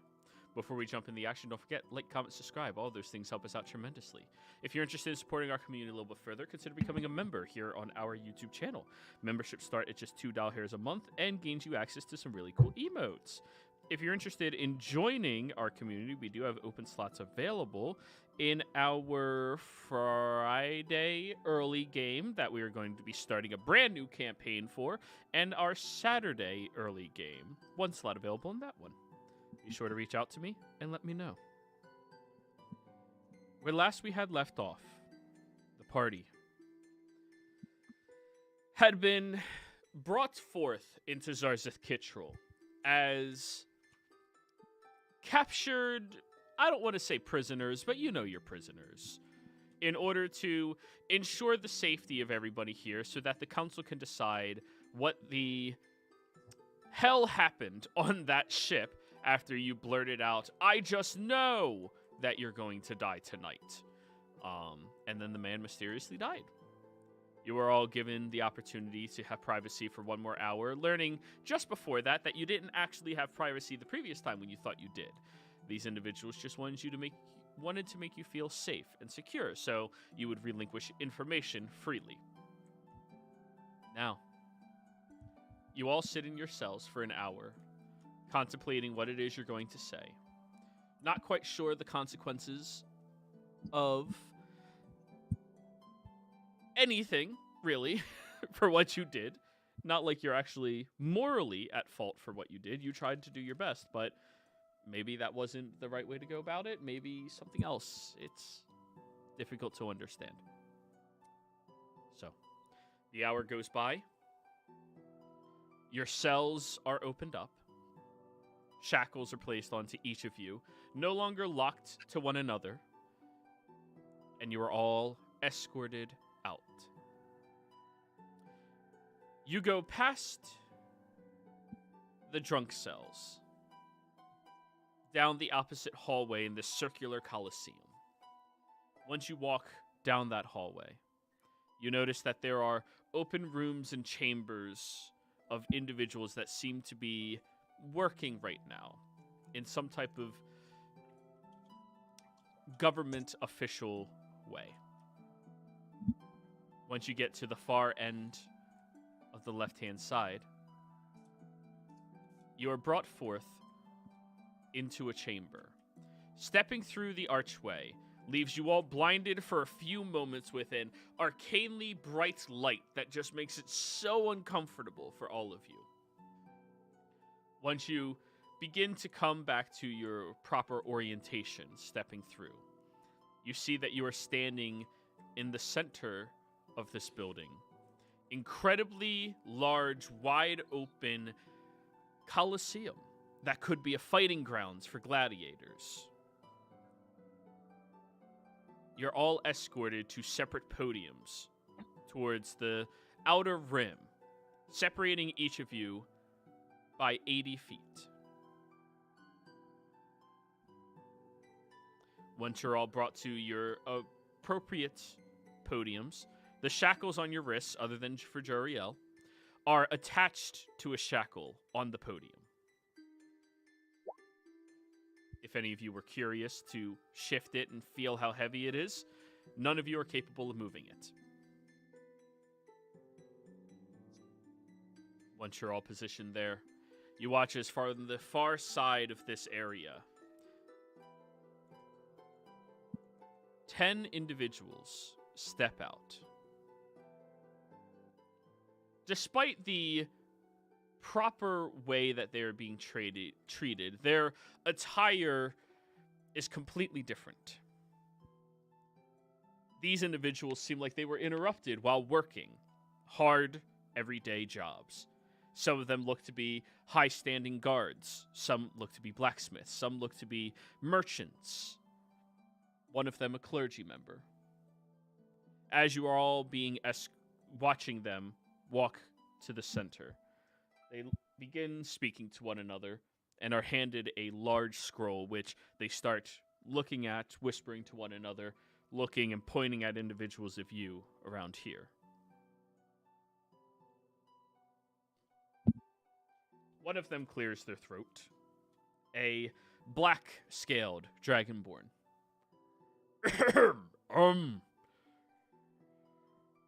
Well, this is a bit, The situation's weird. Let's just say that, right? You all can recognize that? He looks around at all of you. Lily Yes. nods. You came looking for that specific ship with the knowledge that one of our counselors, a dutiful member and servant to our society, was going to be killed. You did grant him a warning under strange circumstances, and ultimately he was slain. My personal belief in this is you utilized him as bait in order to exact your Nahithi. And my personal, the one who looks more like a merchant, opinion is the fool did not heed your warning, or you let an imbecile speak. The one who looks to be the eldest, you can see white scales growing into his green body. And I believe is that, I mean, I'm not quite sure what to think. I'd rather hear more from the, Moorbounder's mouth as it is.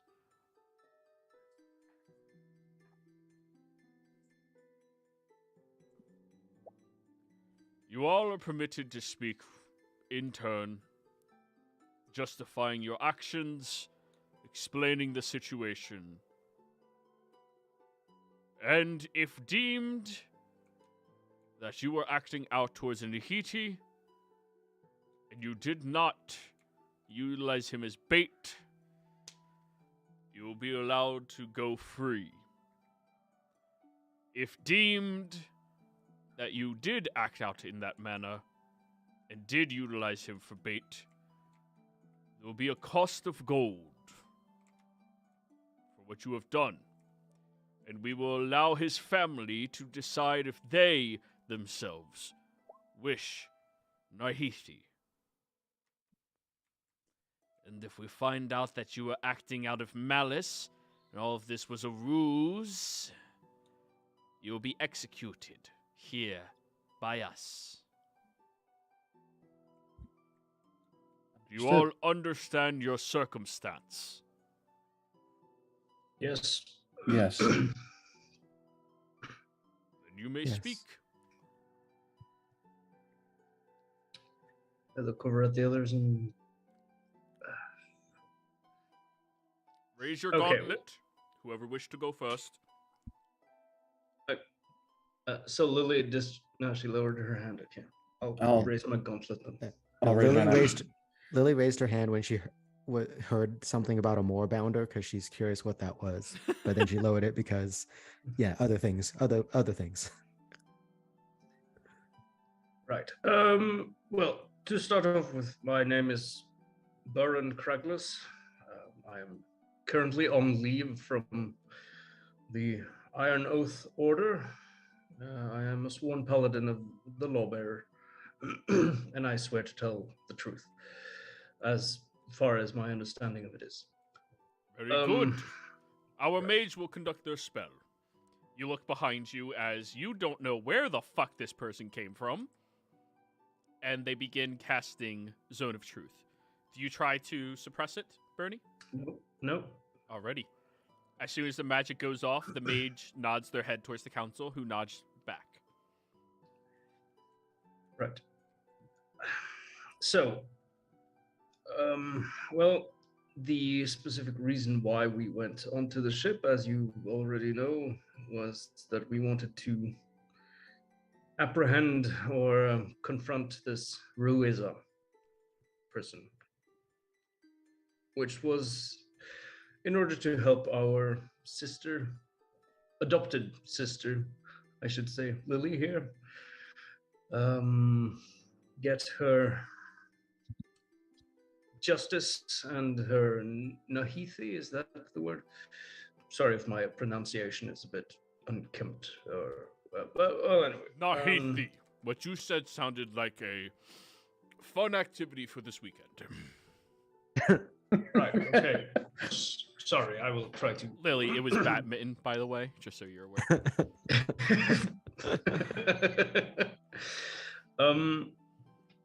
In order to track down this person, we traveled to Nicodranus, expecting to find them there, or at least maybe ambush them when he entered the city, or when he got there. But while we stayed in Nicodranus, our sister Tulsha here had learned of a hermit who was quite eccentric and could tell us about some celestial beings that are apparently a form of lesser deities. I'm not entirely sure whether I believe all that, but they certainly do have some sense of some power. And 3 of these celestials are called the Fates. We sought them out, and, well, Telsha, I think it's best you take it from there. There will be a mage casting behind you, Tolsha. Do you try to resist? No. Okay. They nod, and the council nods back. My name is Tulsha Mirik. I am a cleric newly appointed cleric of Mamavusi. As my brother stated, we went to the lake as I was looking for a new patron or deity to worship due to a falling out with my previous one, which I'm already being judged for by the lawbearer. There we met with the 3 Sisters of Fate, and I could ask a singular question, one that would be cryptically answered, so we took the time to think of the question. And we had asked where and when would be the best place to ambush Ruiza with the best possible chance of succeeding, and he had the least possible chance of escaping. And the answer that I got was thus. In the evening, when the moon sits high, but not at the apex yet, when the stars are clear in the sky, he will be anticipating an easy prey, an individual destined to die, one that we will show to our brother. On the Nautic Sea, heading from which they come, bringing with them hope for their people. You will find your mark already attacking someone. There he will be vulnerable. There he will be conceited, and there he will be locked away from escapes, except from the all-consuming ocean, which we saw was his fate afterwards on the ship, when his body was buried at sea. My sister, Lily, did try to warn the counselor, as we did not know who he was targeting, but the fact the counselor was one of the most prominent figures on that ship made sense, though for all we know he could have also been trying to target the admiral, or, now that we've learned later, could have even been trying to target Arkhand to the king. As for the purpose why, this was revenge for what he did to Lily and her family, leaving her without her voice, and our resolve hardened after witnessing the memories of that day. As I look towards Lily now. And they will cast their spell on you, Lily. Do you try to suppress? No. Gorgo, speak, please. Hello there, Council of Zarzeth Kittrell. My name is Lily Skyspeaker. Also, my name is Lilixa Belris of the Belris noble family, formerly of Nicodranus. I'm the last surviving member of the Belris family, and Ruriza, when I was 6 years old, killed my family and attempted to kill me. And for the majority of my life, that has haunted me and honestly would have turned me into the same sort of monster he was had I not met and connected with my family here, as well as the one that adopted me. As for what happened on the ship, everything that my sister and my brother have said are true. And however, I would beseech the council that if you can't find it in your hearts to forgive us for whatever it is, please put it on me, because I'm the one who dragged them into this, and this was my agenda. I had no intention of using the counselor as bait. Before I had met them, I did not really think about or care who Riz's target was, and then the counselor talked to me, and he was kind, and he helped show me that Zarzeth Kittrell was becoming the place that my mother and my father had wanted it to become, what they wanted to help it become. So if you can, so I'm trying to think. I'm bad at words. Sorry, Joey. Yeah, so's your character. It's fine. So for whatever you do decree here, please spare them from whatever it may be, and place it upon me. Whether that be imprisonment or community service, as I am a very good inventor who wants to do good things. And yeah. These individuals have spoken of you as if you are coal. That means they acted with Nahithi, with you. The consequences weigh on them as they do you. I agree. Sorry, Lily. Well, the truth remains that we did not use him as bait. I certainly realize it may seem like that, but it is not something that we wanted to happen. And the way I see it is that, well, depending on whether or not you believe in fate, if he was destined to die, then that would have happened no matter what we did to prevent it. And well, the fact is, Lily did try to warn him, and it, as our friend Jeriel here can attest, he did not.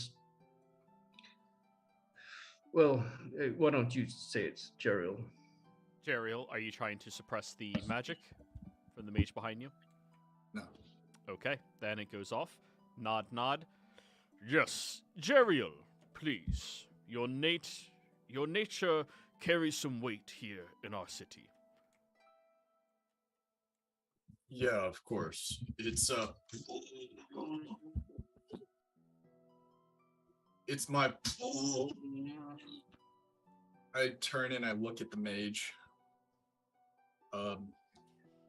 You're gonna have to forgive me. I can't provide pleasantries at this moment. Yes, what they say is true. Our departed counselor was victim of his own short-sightedness. He dismissed me and the other guards for the evening in a fit of uncharacteristic agitation.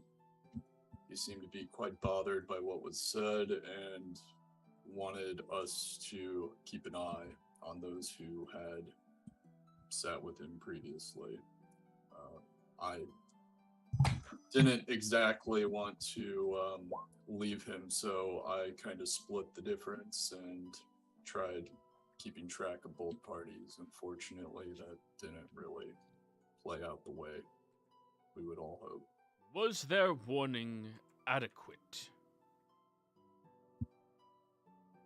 As they spoke it, that's how I heard it as well.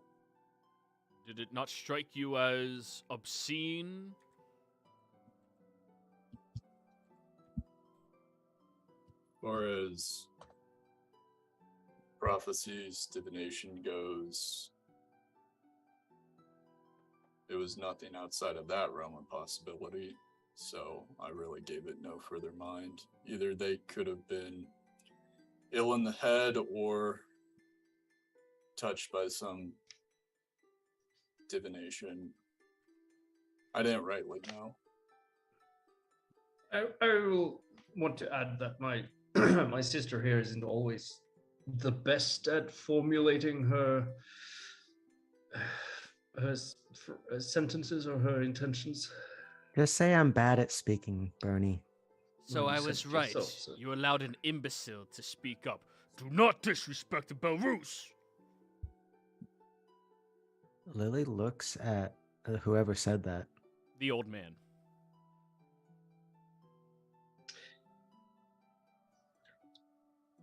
And well, when we were sitting in the cell below deck when we heard a commotion happening above us, and what I knew then at least to be the quarters for either the captain or the counselor. I wasn't entirely sure, and that's when it seemed the guard Kessel also heard it, and he went to investigate. We were told to stay below deck, but we knew at that point that something was about to happen, or if it wasn't already happening. And that's why we took it upon ourselves to get out of the cell. Lily is a competent locksmith, and once we got out, we discovered that there were some tables that had been animated in some of the sailors' quarters, and they were unfortunately also killed. I'm sorry we were unable to do anything to prevent that. But we did our best to get up as quickly as we could. But by the time we got up on deck and saw Ruiza, he was already holding the counselor's head in his hands. And that's when we fought. And if I might add, while the spell is still underway, so you know it's the truth, I'm not one for believing so much in prophecy. I like to believe that I can choose my own fate, and other people can as well.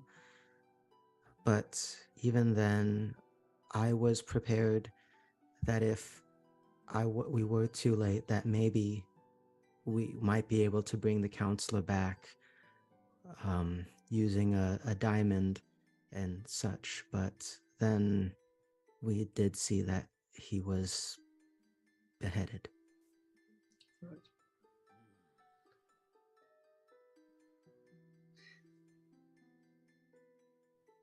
But I did at least manage to save Kessel's life. Tresin. Tressin. Yeah, that's the. Sorry, I'm not always good with names. We've spoken with him back in our chambers.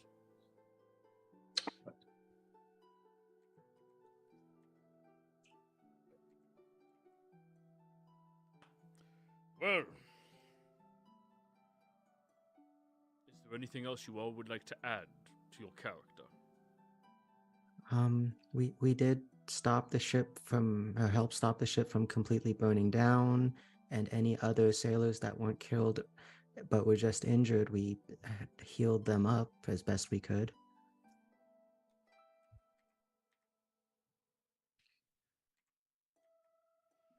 These will be taken into consideration. Allow us to convene with ourselves. You will remain there for the time being.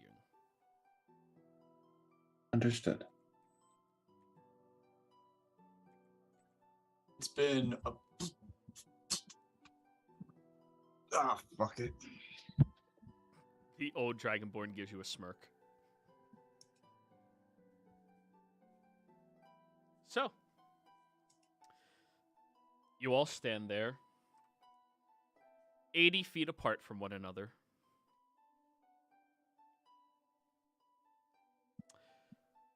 One of the clergy of the council does come out here and unshackles Jeriel.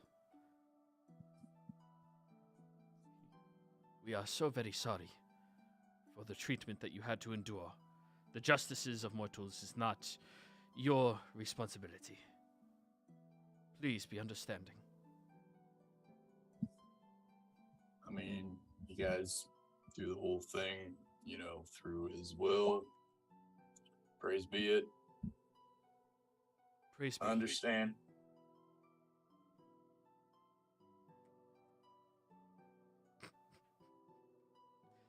Alrighty. Do you remain there?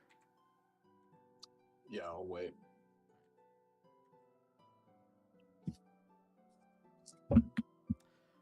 About 20 minutes go by, and you hear some shouting coming from that other room, a clear argument breaking out between individuals. Can I try to listen in? Roll me a perception check at disadvantage.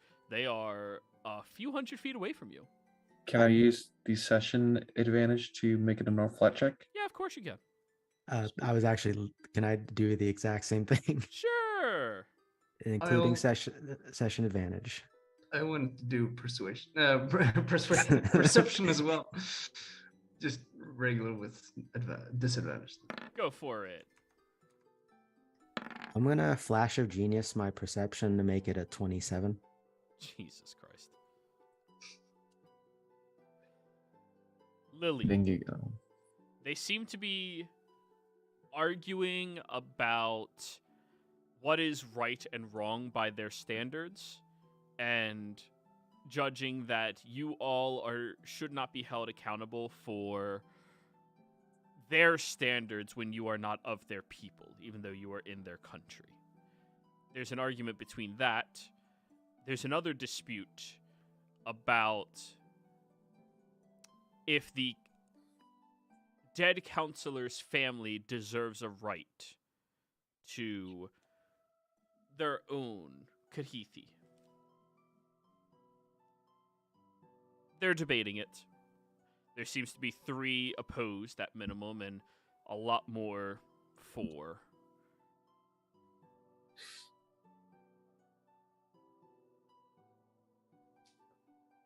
About a half hour goes by past that point. And the chambers open up as all of them walk out.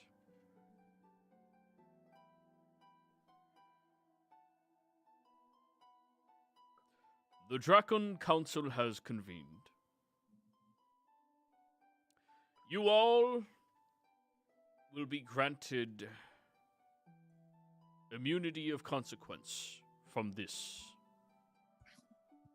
Though that is decreed by us, no one can stop the Councilor's family from pursuing their own Kahithi.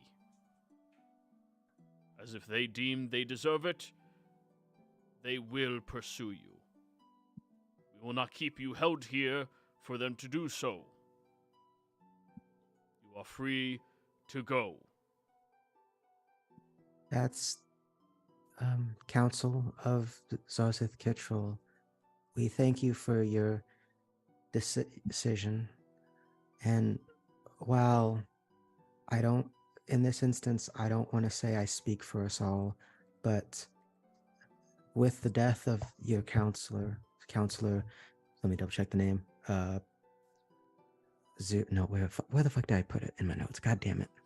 No, that's Gento Crew. Where is it? With the death of Counselor Debu Nux, Zarzith Kittrell has been harmed by it, and if there's anything I could do to assist, I would like to help make amends to. While I don't know if I would be able to fully heal what was the damage that was done, I want to make the attempt. Young lady, you are not capable of making that. It is their decision and their feelings towards the subject. However,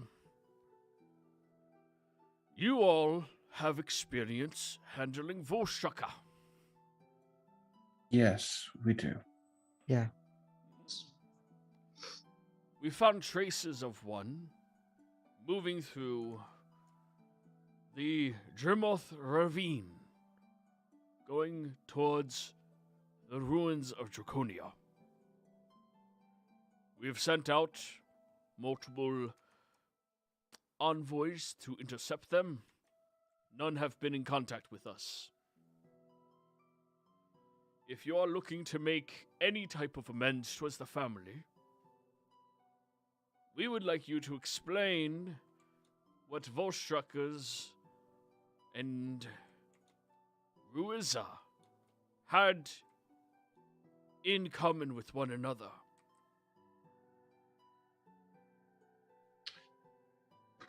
Oh, we don't exactly know that connection.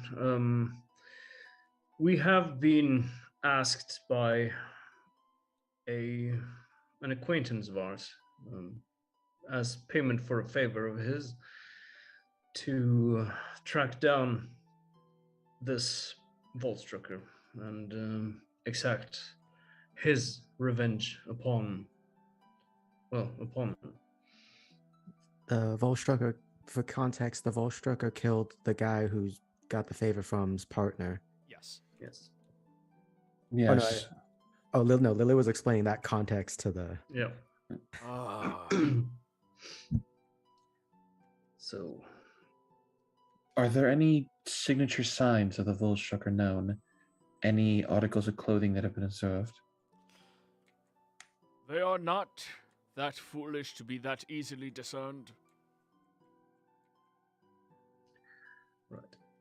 Well, it seems our goals, well, I don't mean to presume, but somewhat align at least. I mean, if you have sent people to apprehend him, and we know that Volstruckers can be exceedingly dangerous. We recently lost one of our own companions when we fought the previous one. And, well, we have sworn upon our honor to track down and kill this one. So that is something we are going to do in any case. And if it helps Draconia, well, no, I mean Zarzith Kittrell, then all the better.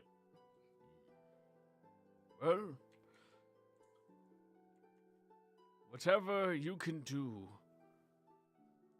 to handle that individual, I will relay back to his family, the counselor's family. Understood. Thank you. I do have something here that I think deserves to be returned to the family as well. And they didn't give us our stuff back, right, Joey? No, that's held in a completely different building, Yeah. far away from you.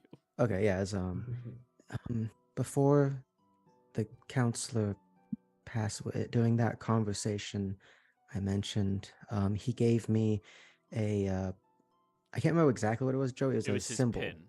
It was His pin. His pin for when we were in the city, and I given that we couldn't save him, I don't believe that we deserve to hold on to that, and it should be returned to his family. A gift presented by any of the noble homes here of Zazith are not yours to relinquish back to them. They are a gift meant for you.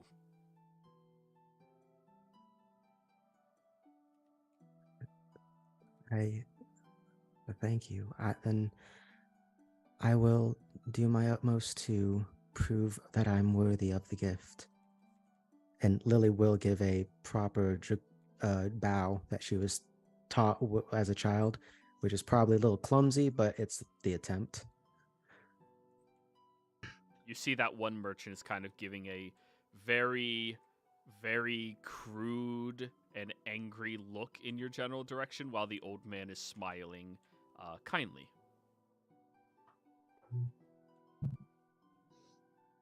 Well, I believe our meeting here today is adjourned.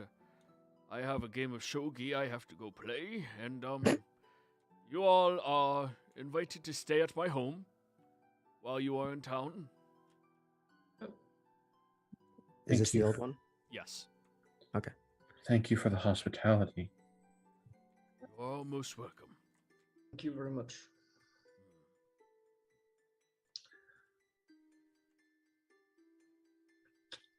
So, your shackles are taken off of all of you, and now you're able to walk free. The rest of the council leaves, and a few of the guards stay behind in order to safeguard the remaining ones, the old man being one of them. He walks forward and will lower his head respectfully towards you. It's been a long time since I met anybody of the Belarus family. I am so incredibly sorry to hear about your parents. Thank you, sir. I didn't expect anyone here to really even remember my family as much, even as well as defend them. Your family has a legacy of wanting to do the right thing, even when born into positions of authority and power. Yeah, if you would like, I can regale you with a couple of stories of them. Nothing would make me happier, counselor. He'll offer his arm to you. And yeah, Lily will take it. I assume Lily will he's really old from the sound of it. He's So old. Lily will do that thing where she'll help him walk along kind of thing if needed. So the rest of you are, well, try to keep up as he's walking roughly about 15 feet per round. Keep pace. So, as you're walking with him, your family was one of 3 families that attempted to right the wrong during the attack of the Chroma Conclave on Draconia, alongside the Stormwinds, who were trying to defend all of the people, even those of us stuck in the ravine. Your ancestor went down there to defend them with arcane practices. Over the course of many nights, was able to keep shields up to safeguard many of us, provide food and nourishment to them as well. And although he did perish, he did have a wedlock child. You are half Ravenite, young lady. Or maybe a quarter. Yeah, give or take. I had no idea. And after that, when there were still tensions high. Your family had to be, well, your mother and father had to be escorted out. I was one of the individuals who had a friend within the Empire that allowed them to escape to it, and then travel southwards to the Menagerie Coast.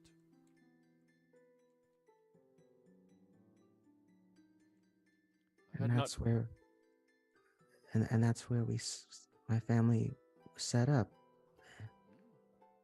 Correct. They have a hefty legacy to continue. He'll pat your hand, but I'm sure you'll do fine with it. I mean, I'm gonna do my best, counselor. I apologize. They only called you all counselors. I don't even know your name, sir. Because I don't. If I recall, that we don't know they did anyone's not give names. Okay. Here we are.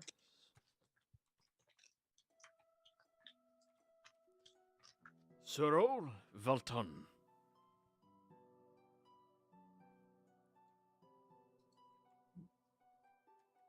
I am a counselor because I'm, well, probably one of the eldest Dragonborn still alive. I mean, I could hardly tell, sir. Oh, the whiteout eye isn't a dead giveaway. Oh no, I mean, you look young and spry from my point of view. Oh, I love Full it of- when people lie to me. Well, full of life, anyways. And I hope so. But your family deserves a tremendous amount of respect. Though some people do not view it completely that way. You do come from one of the most royal of classes. Well, if I remember one of the things my mother helped instill in me in her stories was that it's especially because we'd be from royalty, from noble houses, that we would have to act as such and protect those below us, not like in a like they're below us. I'm sorry, You clearly were not educated in the way of nobility. It is I- alright. That's probably for the best.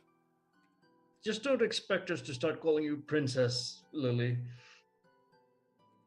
only you, Bernie. Her Only you family have was a actually friend. advisors Oh, okay, good. to the queen. Mm. Oh, right, okay. So, are those titles something? Well, I'm not sure exactly what title that would be. Counselor, maybe, or something. Is that something that would also pass down in through the lineage? That is something that would have been trained from one to the next. Right. And their title was advisor, or more appropriately, the high advisors. Right. And you hear that, Bernie? It means that you should be listening to my advice much more often. Well, you had to be trained for it, thankfully. So I guess not. Lily once again smacks Bernie in the side with her tail. Hey, you'll have to excuse her, counselor. She's a bit rude. It is all right. We're nowhere near as formal as we used to be.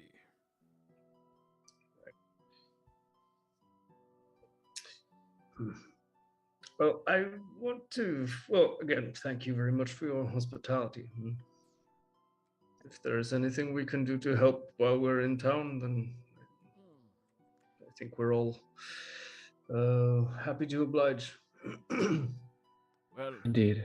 that is the situation of the Voshaka. Right. Of course. Well, yes, that is one of our top priorities, Counselor. He'll nod. Right.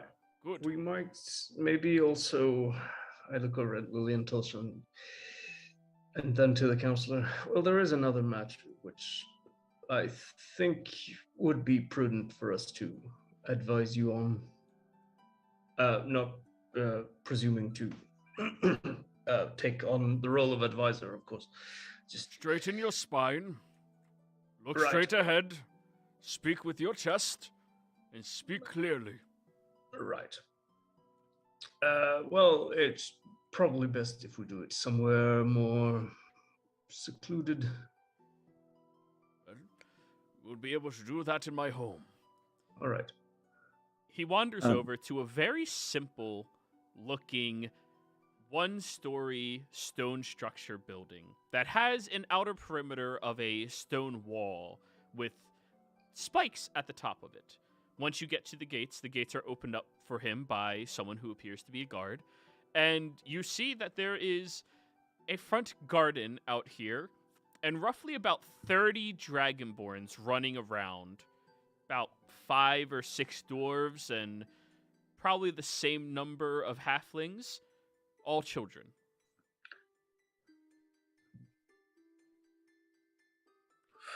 I hope you don't mind the chaos. I've recently opened up my home as a orphanage for anybody who needs it.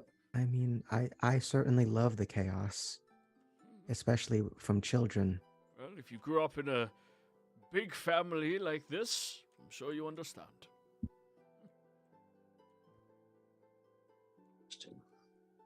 But I wish Wyatt was here, because then Lily would look over at Natalie suspiciously when out that we're an orphanage. Oh, she's gonna incorporate all of these rascals into her little swindling In her league. cult, Yeah. So, please follow me inside, and you all must be tired of eating, prison food. We have a fine meal presented. Oh, thank you very much. Yes, thank you again for the hospitality. You do not need to repeat yourself. All right.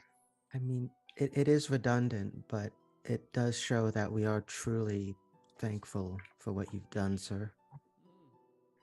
Your society values words very highly, it seems. I mean, personally, I prefer actions, but I mean, Yeah. sometimes I try to express things through words too. Well, with that being the case, you walk inside. You head over to a dining hall where you see that there's a few very young dragonborn still in their diapers at the table being fed by a couple of the staff that works here. And their heads are about larger than their bodies. Oh, yeah. Their heads are at least the same size of their body altogether. Aww. They're adorable. Yes. Maybe you should find yourself a handsome dragonborn man here, then, Lily, and settle down and have lots of these your own. Look, Ernie, we all know she's more into minotaurs. Wait, I wasn't going to say out loud. Wait, Tosha, that's a secret. Tosha. He'll place a hand on your shoulder. Dragonborn women are usually very attracted to strong and powerful individuals. It's common. Way too common, if you ask me. Just like that one B. Roth L down the far side. Oh, he gives you a knowing look, Jeriel. There is a brothel that is just Minotaurs, specializing for Dragonborn women. Were Q and Lily far away from that? I'm sorry. So you need help? You coughed out something there. It's Oh, don't worry. There's little ones around. Right. Okay. Quite right. Well, now where was I? Oh. Please, right Oh. here.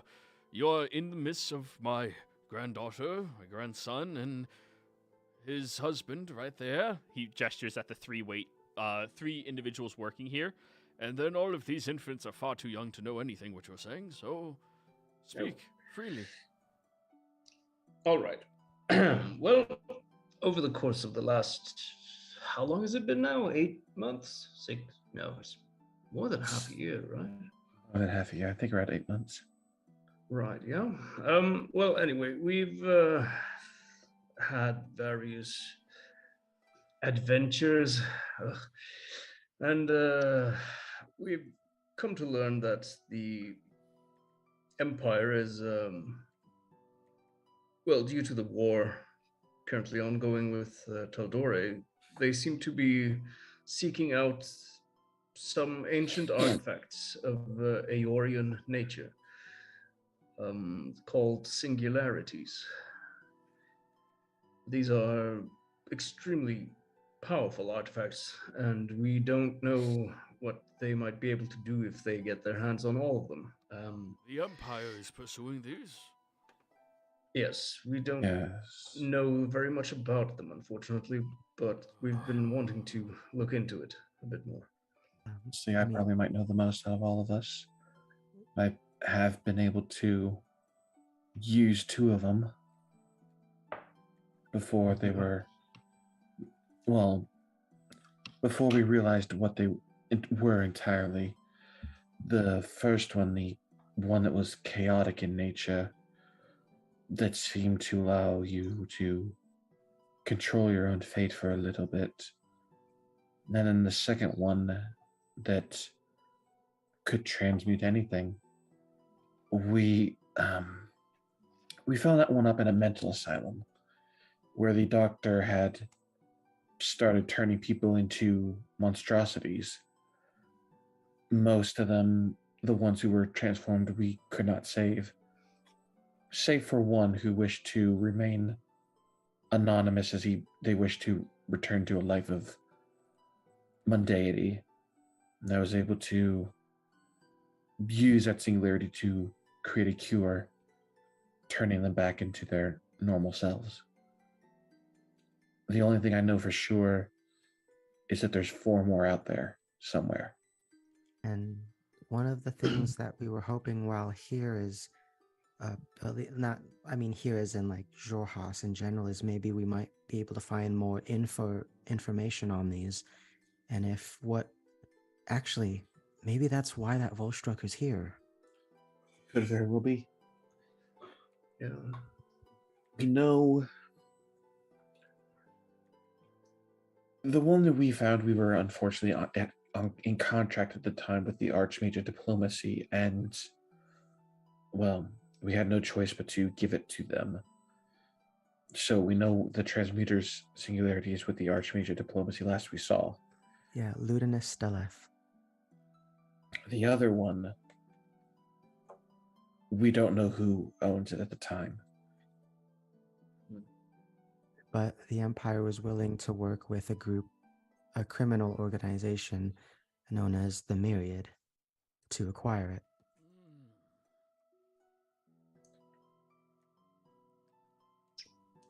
I apologize if this is a huge amount of information given to you at a time.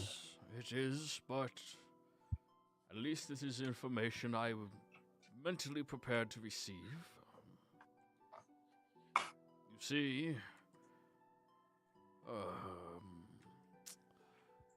my family was very academic, let's say. And after the fall of Draconia, we managed to safeguard many different artifacts of knowledge that we had from there. All of that is now privatized within Zazith Kitchell, of course, but the information pertaining to the singularities is something I am intimately knowledgeable about. Draconia had been a member of the Aeorian Society once upon a time ago. And they managed to craft at least a few of those singularities. Do you remember in a legend lore I conducted on one of them, seeing Dragonborn's Goliath and a human creating the transmuter singularity. That must have been one of them then.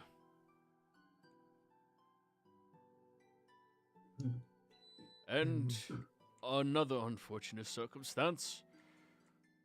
Ruiza was a bit of an understudy to me 30 years ago or so. So he knew about them. Yes.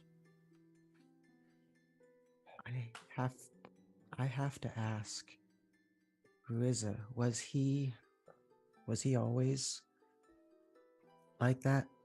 What, or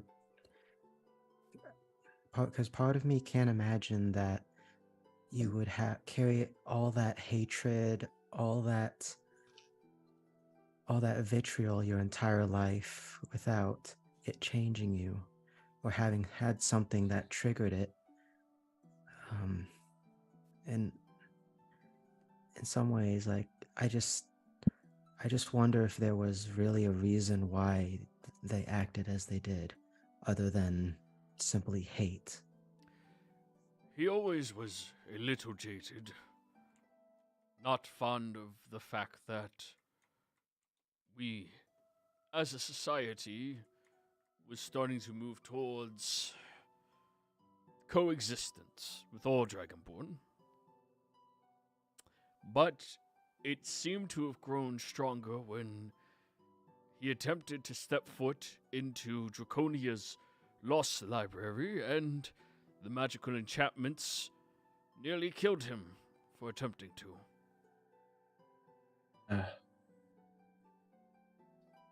And yet, there was a drow with us who was capable of stepping inside without that same hostility. He was upset that the original rulers of Draconia thought that Ravenites were lesser than even outsiders of our own culture. Yeah. That is... Knowing a bit of the history myself, it is a shame that people once thought that way. It is.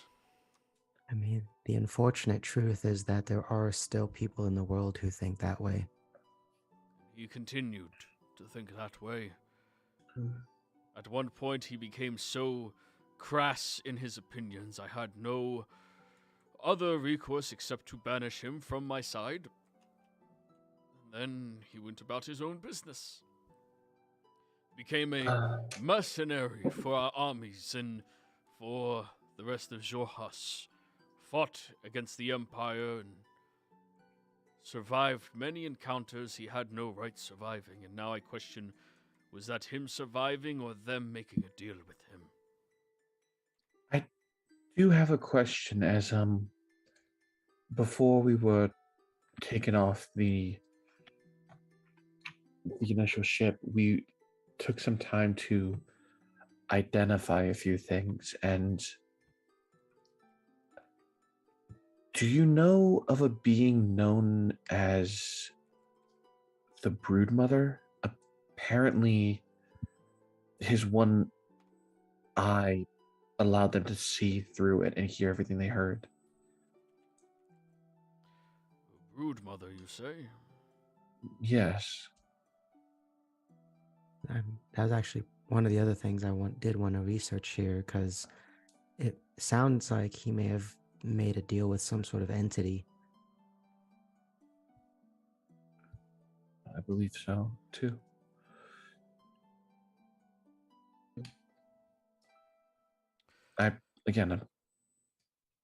I hope this isn't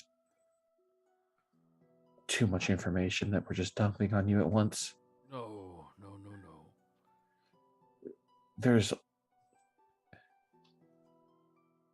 We're a bit kind of paranoid, and we move so quick that we don't really have time to ask questions that we need to ask, that when we find someone who might have answers to some of the things we're looking for, we just kind of tend to ask everything. Well, the brood mother is one of the largest blights within our society. One who is granted the title of Mother of all Dragon. Would that ring a bell for me? Are you proficient in religion? I am. Roll a religion. And nobody else can unless you are proficient with religion and have knowledge of the darker sides of it. I'm gonna roll them. Dang, I was hoping that because Dragonborn maybe. That's not something your mother would ever have taught you. 25. 20. That I'm gonna flash genius on Tolsha 29. Tosha. That sounds like Tiamat.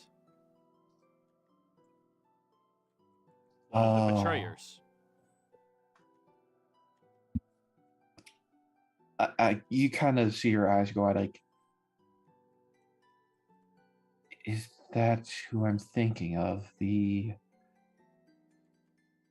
betrayer. Wait, which one? There's a couple betrayers, Tolsha. I'll whisper into your ear, as I don't want to say it in front of a lot of people, or where, especially near the little kids, just to be courteous. Yeah. Tiamat. Wait, that bitch? And then Lily immediately covers her voice box as she didn't mean to cuss in front of the kids. Immediately, a few of the toddlers start going, bitch! Bitch, bitch, bitch! No, sorry, no, shit. I mean, no, cut. Oh no. Jesus. Lily's there going, badminton. No, revenge.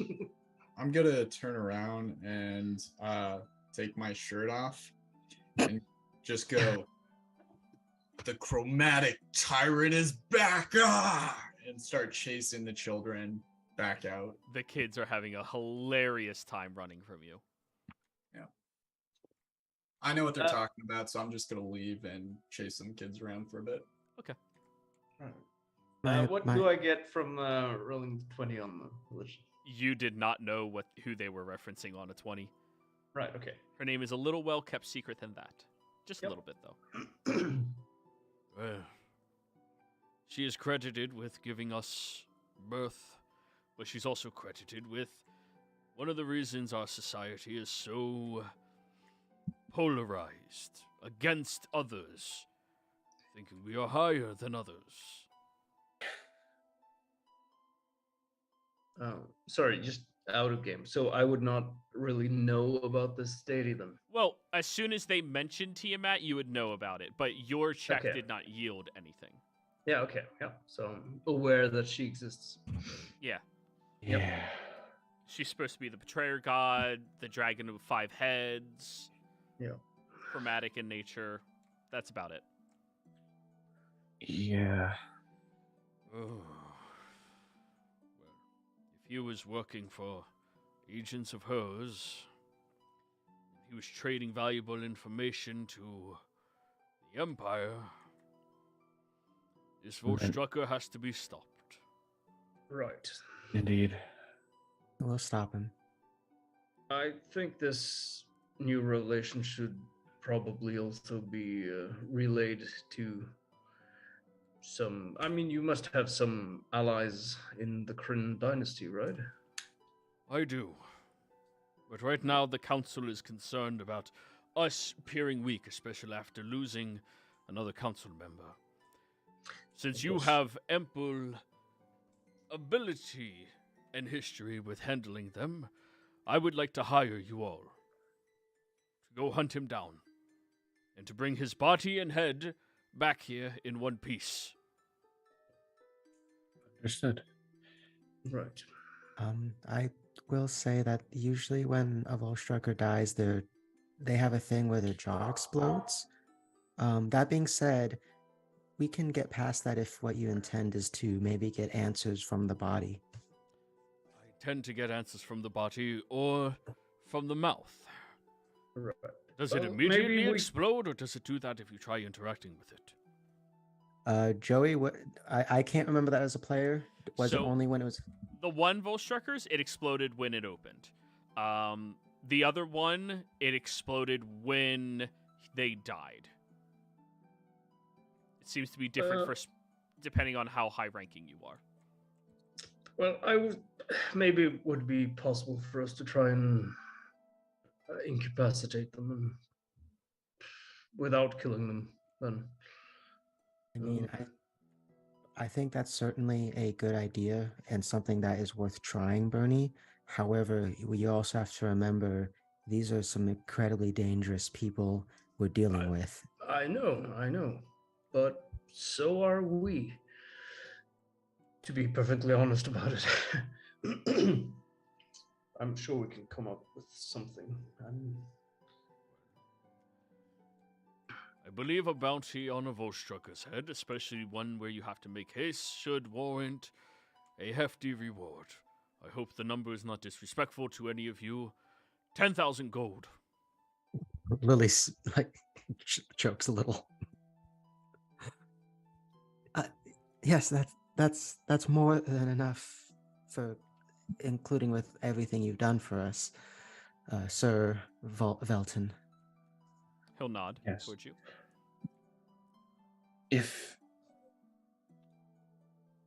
Is there anything we need to be aware of in the valley, danger-wise, since none of us have really been here before? Short answer, yes. Long answer, everything. There are Yeah.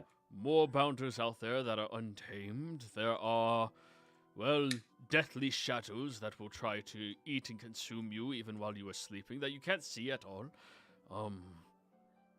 There's ghouls and monstrosities of all mannerisms, yetis in there. You're better off getting yourself a guide, if you can. Sorry, I wanted to ask this earlier, but it wasn't the time. What's a moorbounder? Oh, adorably murderous creatures. They're like, what do all of you ride on over there? Cows. Horses? Oh, horses. oh. You ride a horse? Why? That seems so inefficient. No, I mean, they're more of horses a speed than strength. Warbounders are faster than horses. Anyways, I thought you said they were dangerous. oh, they are. Adorably murderous and ravenous creatures. The more, well, domesticated ones, you can at least persuade to work with you if you give them ample food, keep them very well fed the entire time, and they decide they like you over the course of, well, meeting with them. And then the other ones that don't like you end up eating you. Ah, Right. And you use these as mounts? Of course. I mean, they're loyal that way. I want one. Lily, you want one of everything. Is that so wrong? Thought you wanted a Minotaur mount. I think it is Mount a Minotaur. Right. I mean, yes. Now that the secret's out, apparently. It was never a good secret, if it was one. Tosha, you were the only one. You and maybe Miriam were the only ones who had any inkling of it. Every time we saw a Minotaur, you made a beeline right towards them. Yeah. Maybe it's I was not- just being friendly. No, everyone can tell, Lily. Once you see a Minotaur, your eyes go wide, and it's almost right before you start drooling. It seems like. Well, that is the Shut us. case. I believe you all are welcome to stay here, but I would ask that you take your mission seriously and adhere Of to it course. very quickly. Right. If you would like a guide, I could set up a few different suggestions for you. We have many people that are knowledgeable about Zazith Kitchul and the local Jermoth Ravine that I can introduce to you. Jeriel, for one. I know he's unfortunately recently kicked out of his guild. I was actually going to ask about that because he, I mean, when we were talking, he was offering, and now that he is without a job, like he's a good fighter too. Yeah. Renowned for being one of the best. There's stories of him being incapable of losing any fight battle about. Well, that's certainly handy. Yes. But anyways, my old bones are achy and I need to go sit down and have my cup of chamomile. If anybody else would like some? I'd love some. I'd love chamomile. Sure, I'd try some. If you have any any bread or like things too that go well with jam, my auntie gave me some of this, and I think now would be a good time to bring it. And Lily pulls out the jam, the spicy jam that she got from Auntie Fire. He'll chuckle. If I can be honest with you, hold on to that when you're not in our city. We have an entire cupboard of it. Wait, what? He'll take you into the kitchen and open it up, and you see every variety of every type of hearty fruit and spice.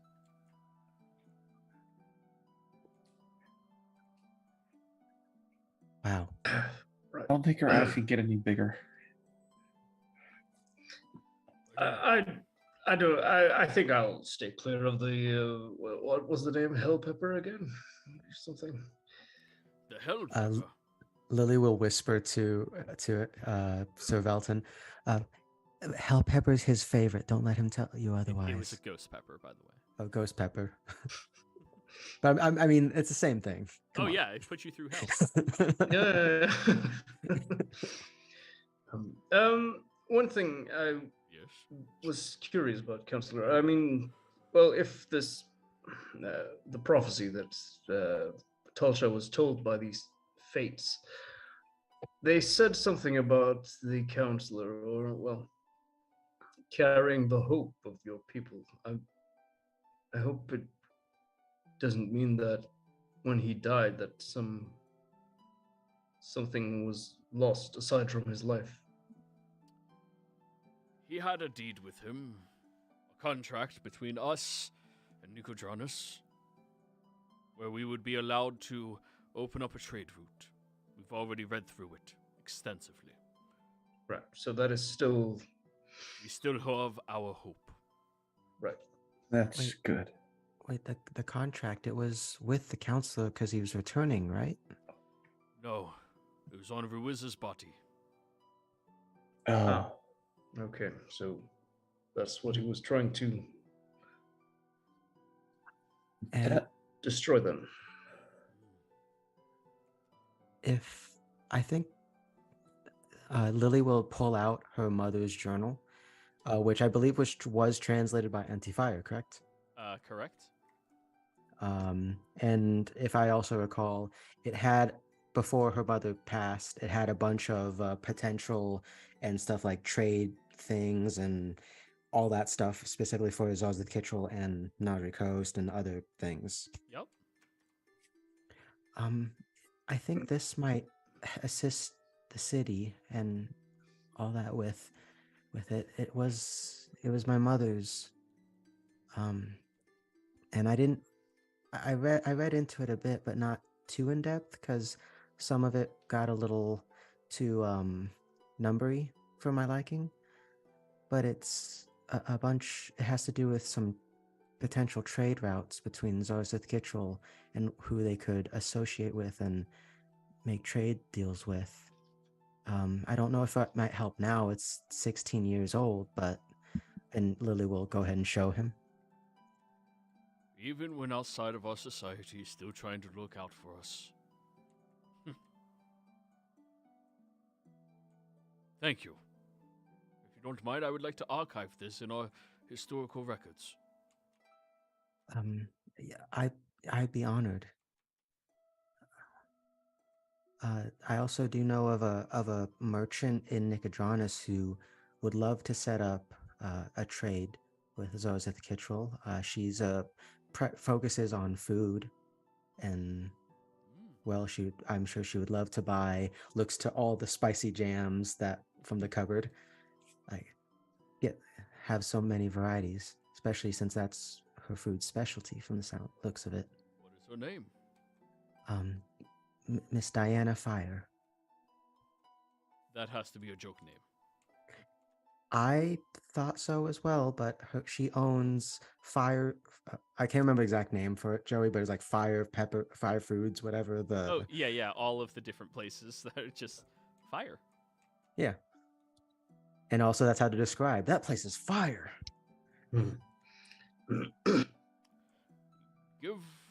I will make sure that we put her name forward for any deals that we make.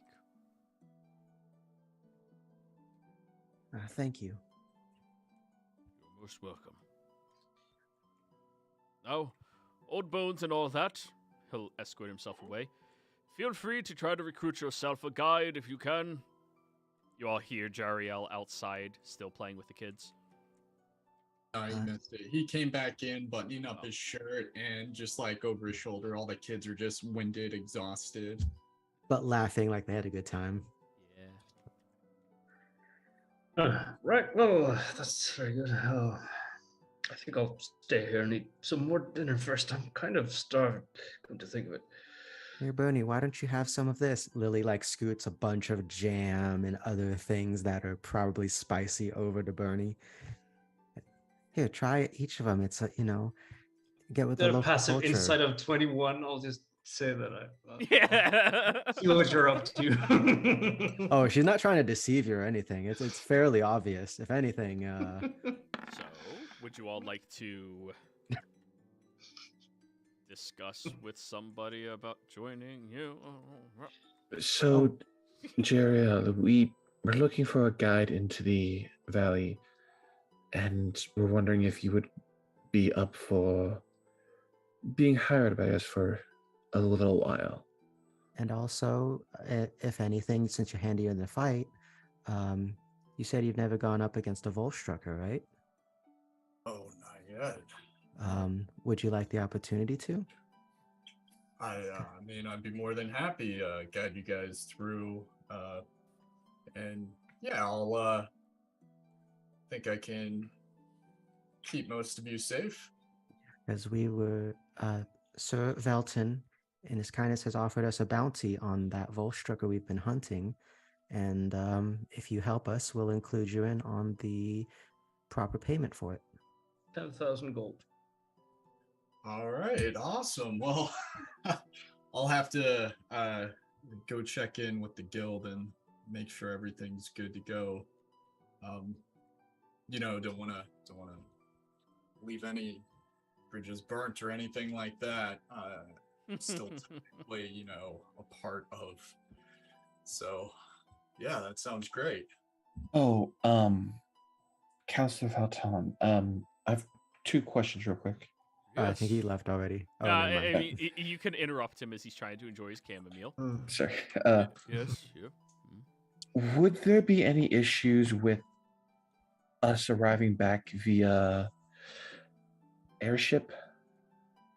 Why would that be an issue? Just because our airship is a bit unconventional. It's a ghost airship. There's a Oh, that sounds unique and cool. Really cool, Yeah. actually. Yeah, I mean, go it for is. it if you would like We, to. we took it off a ghost pirate. It was great. Yeah, It is kind of cool, actually. Yeah. there is no secrets with this party, dude. You guys have your own ship? It can only be used at night. Yeah. I mean, Ghosts. wow. Yeah, that's really interesting. Why wouldn't you be allowed to use it? Of course, go for it. No problem. Just wanted to make sure that it was good that we wouldn't try to be shot down when an airship suddenly appears in the middle of the night. I mean, some people may if they're interested in taking it. Fair. And we could even use that to maybe catch up to that Volstrucker quicker because, I mean, we'll just be flying across the wilderness. Don't have to worry about anything there. Well, keep in mind that it glows and takes a lot of attention. Yeah, Yeah. but I mean, even if like even if we're in this, there's nothing in the sky that'll try to kill us, right? Is there like a wooden table I can just like knock on for that? Yeah. What did you yeah. say about these living shadows or whatever it was? There's living shadows that you cannot see and can travel through shadows freely. Well, there's no shadows where things are glowing. Joey. Yeah. Be in this area. Are there worms or other? Oh, yeah. There's like- worms, there's shadow drakes, there's actual drakes, like there's everything you can imagine that could be out there to kill you is out there to kill you. Right, but in the sky as well. So Oh, absolutely. Yeah. Yeah, I'm gonna convey those things and just let the group know that no matter which way we go about this, there's danger. Oh, so this is literally a place where outside of civilization, things will be constantly trying to kill us. Yeah, it's pretty great. That does sound pretty great, actually. And my other question is, when might we get our stuff back? Oh, I thought we already got it. I've already requested for it to all be delivered here. All right, good. Thank you. I just didn't know what the legal process was here for getting it back. No worries at all. It is your property. We just had to keep it from you to make sure that none of it was dangerous. I'm sure you understand. Of course, of course. By the way, do you? What are the various? I assume you have various temples here in the city. Yes, we do. We So, have a temple to the Platinum Dragon. We have a sub-temple of the Platinum Dragon based off of the Golden Order. We have another one based off of the Silver Order. We have a fourth temple of the Platinum Dragon based around the Black Order. Not many people go there very often. We have the shrine to the Queen of Birds, whatever her name was again. I'm not very religiously inclined. Ravens. Ah, yes, those ones. Birds. Well, yes, but The birds. Do you have also a temple to the Lawbearer? I am unfamiliar with that one. Right. Okay. Wait, a god that is a bearer of laws. Don't you just follow laws? Well, yes, but I mean, she's not just the bearer of laws. She's also a protector of society and community, and stands for honor and. If you have literature of her, I'd be happy to learn a bit about her and maybe even ask some large temples if they would like to set up a base here. That would be very good. I mean, I don't have any such literature with me right now, but I'm sure I could request some. If anything, I could write down some of the basic tenets and scriptures, I suppose. Yes, please, please. Oh, if you are asking some lawbearer people to set up base here and stuff, just be careful if you ask him from the Empire, because when we were there, We will not be working with the Empire anytime soon. Okay, just confirming, because yeah. Right. Well, that's a relief, I think. Well, it is a pleasure meeting each of you. I'm glad to see the Belrus family has continued. And he'll grab your hand and squeeze it. And I'm glad to continue, and that there are people that remember them. Lily squeezes back. She seems to be treating this fellow like the grandfather she never really knew or had, other than Rurik. At the end of this, everybody, I believe we have a good place for us to end the session this week. With your new goal in mind, your target acquired, and your new companion having an actual reason to be with you. That seems good. We'll see everybody next week. Yeah. Bye.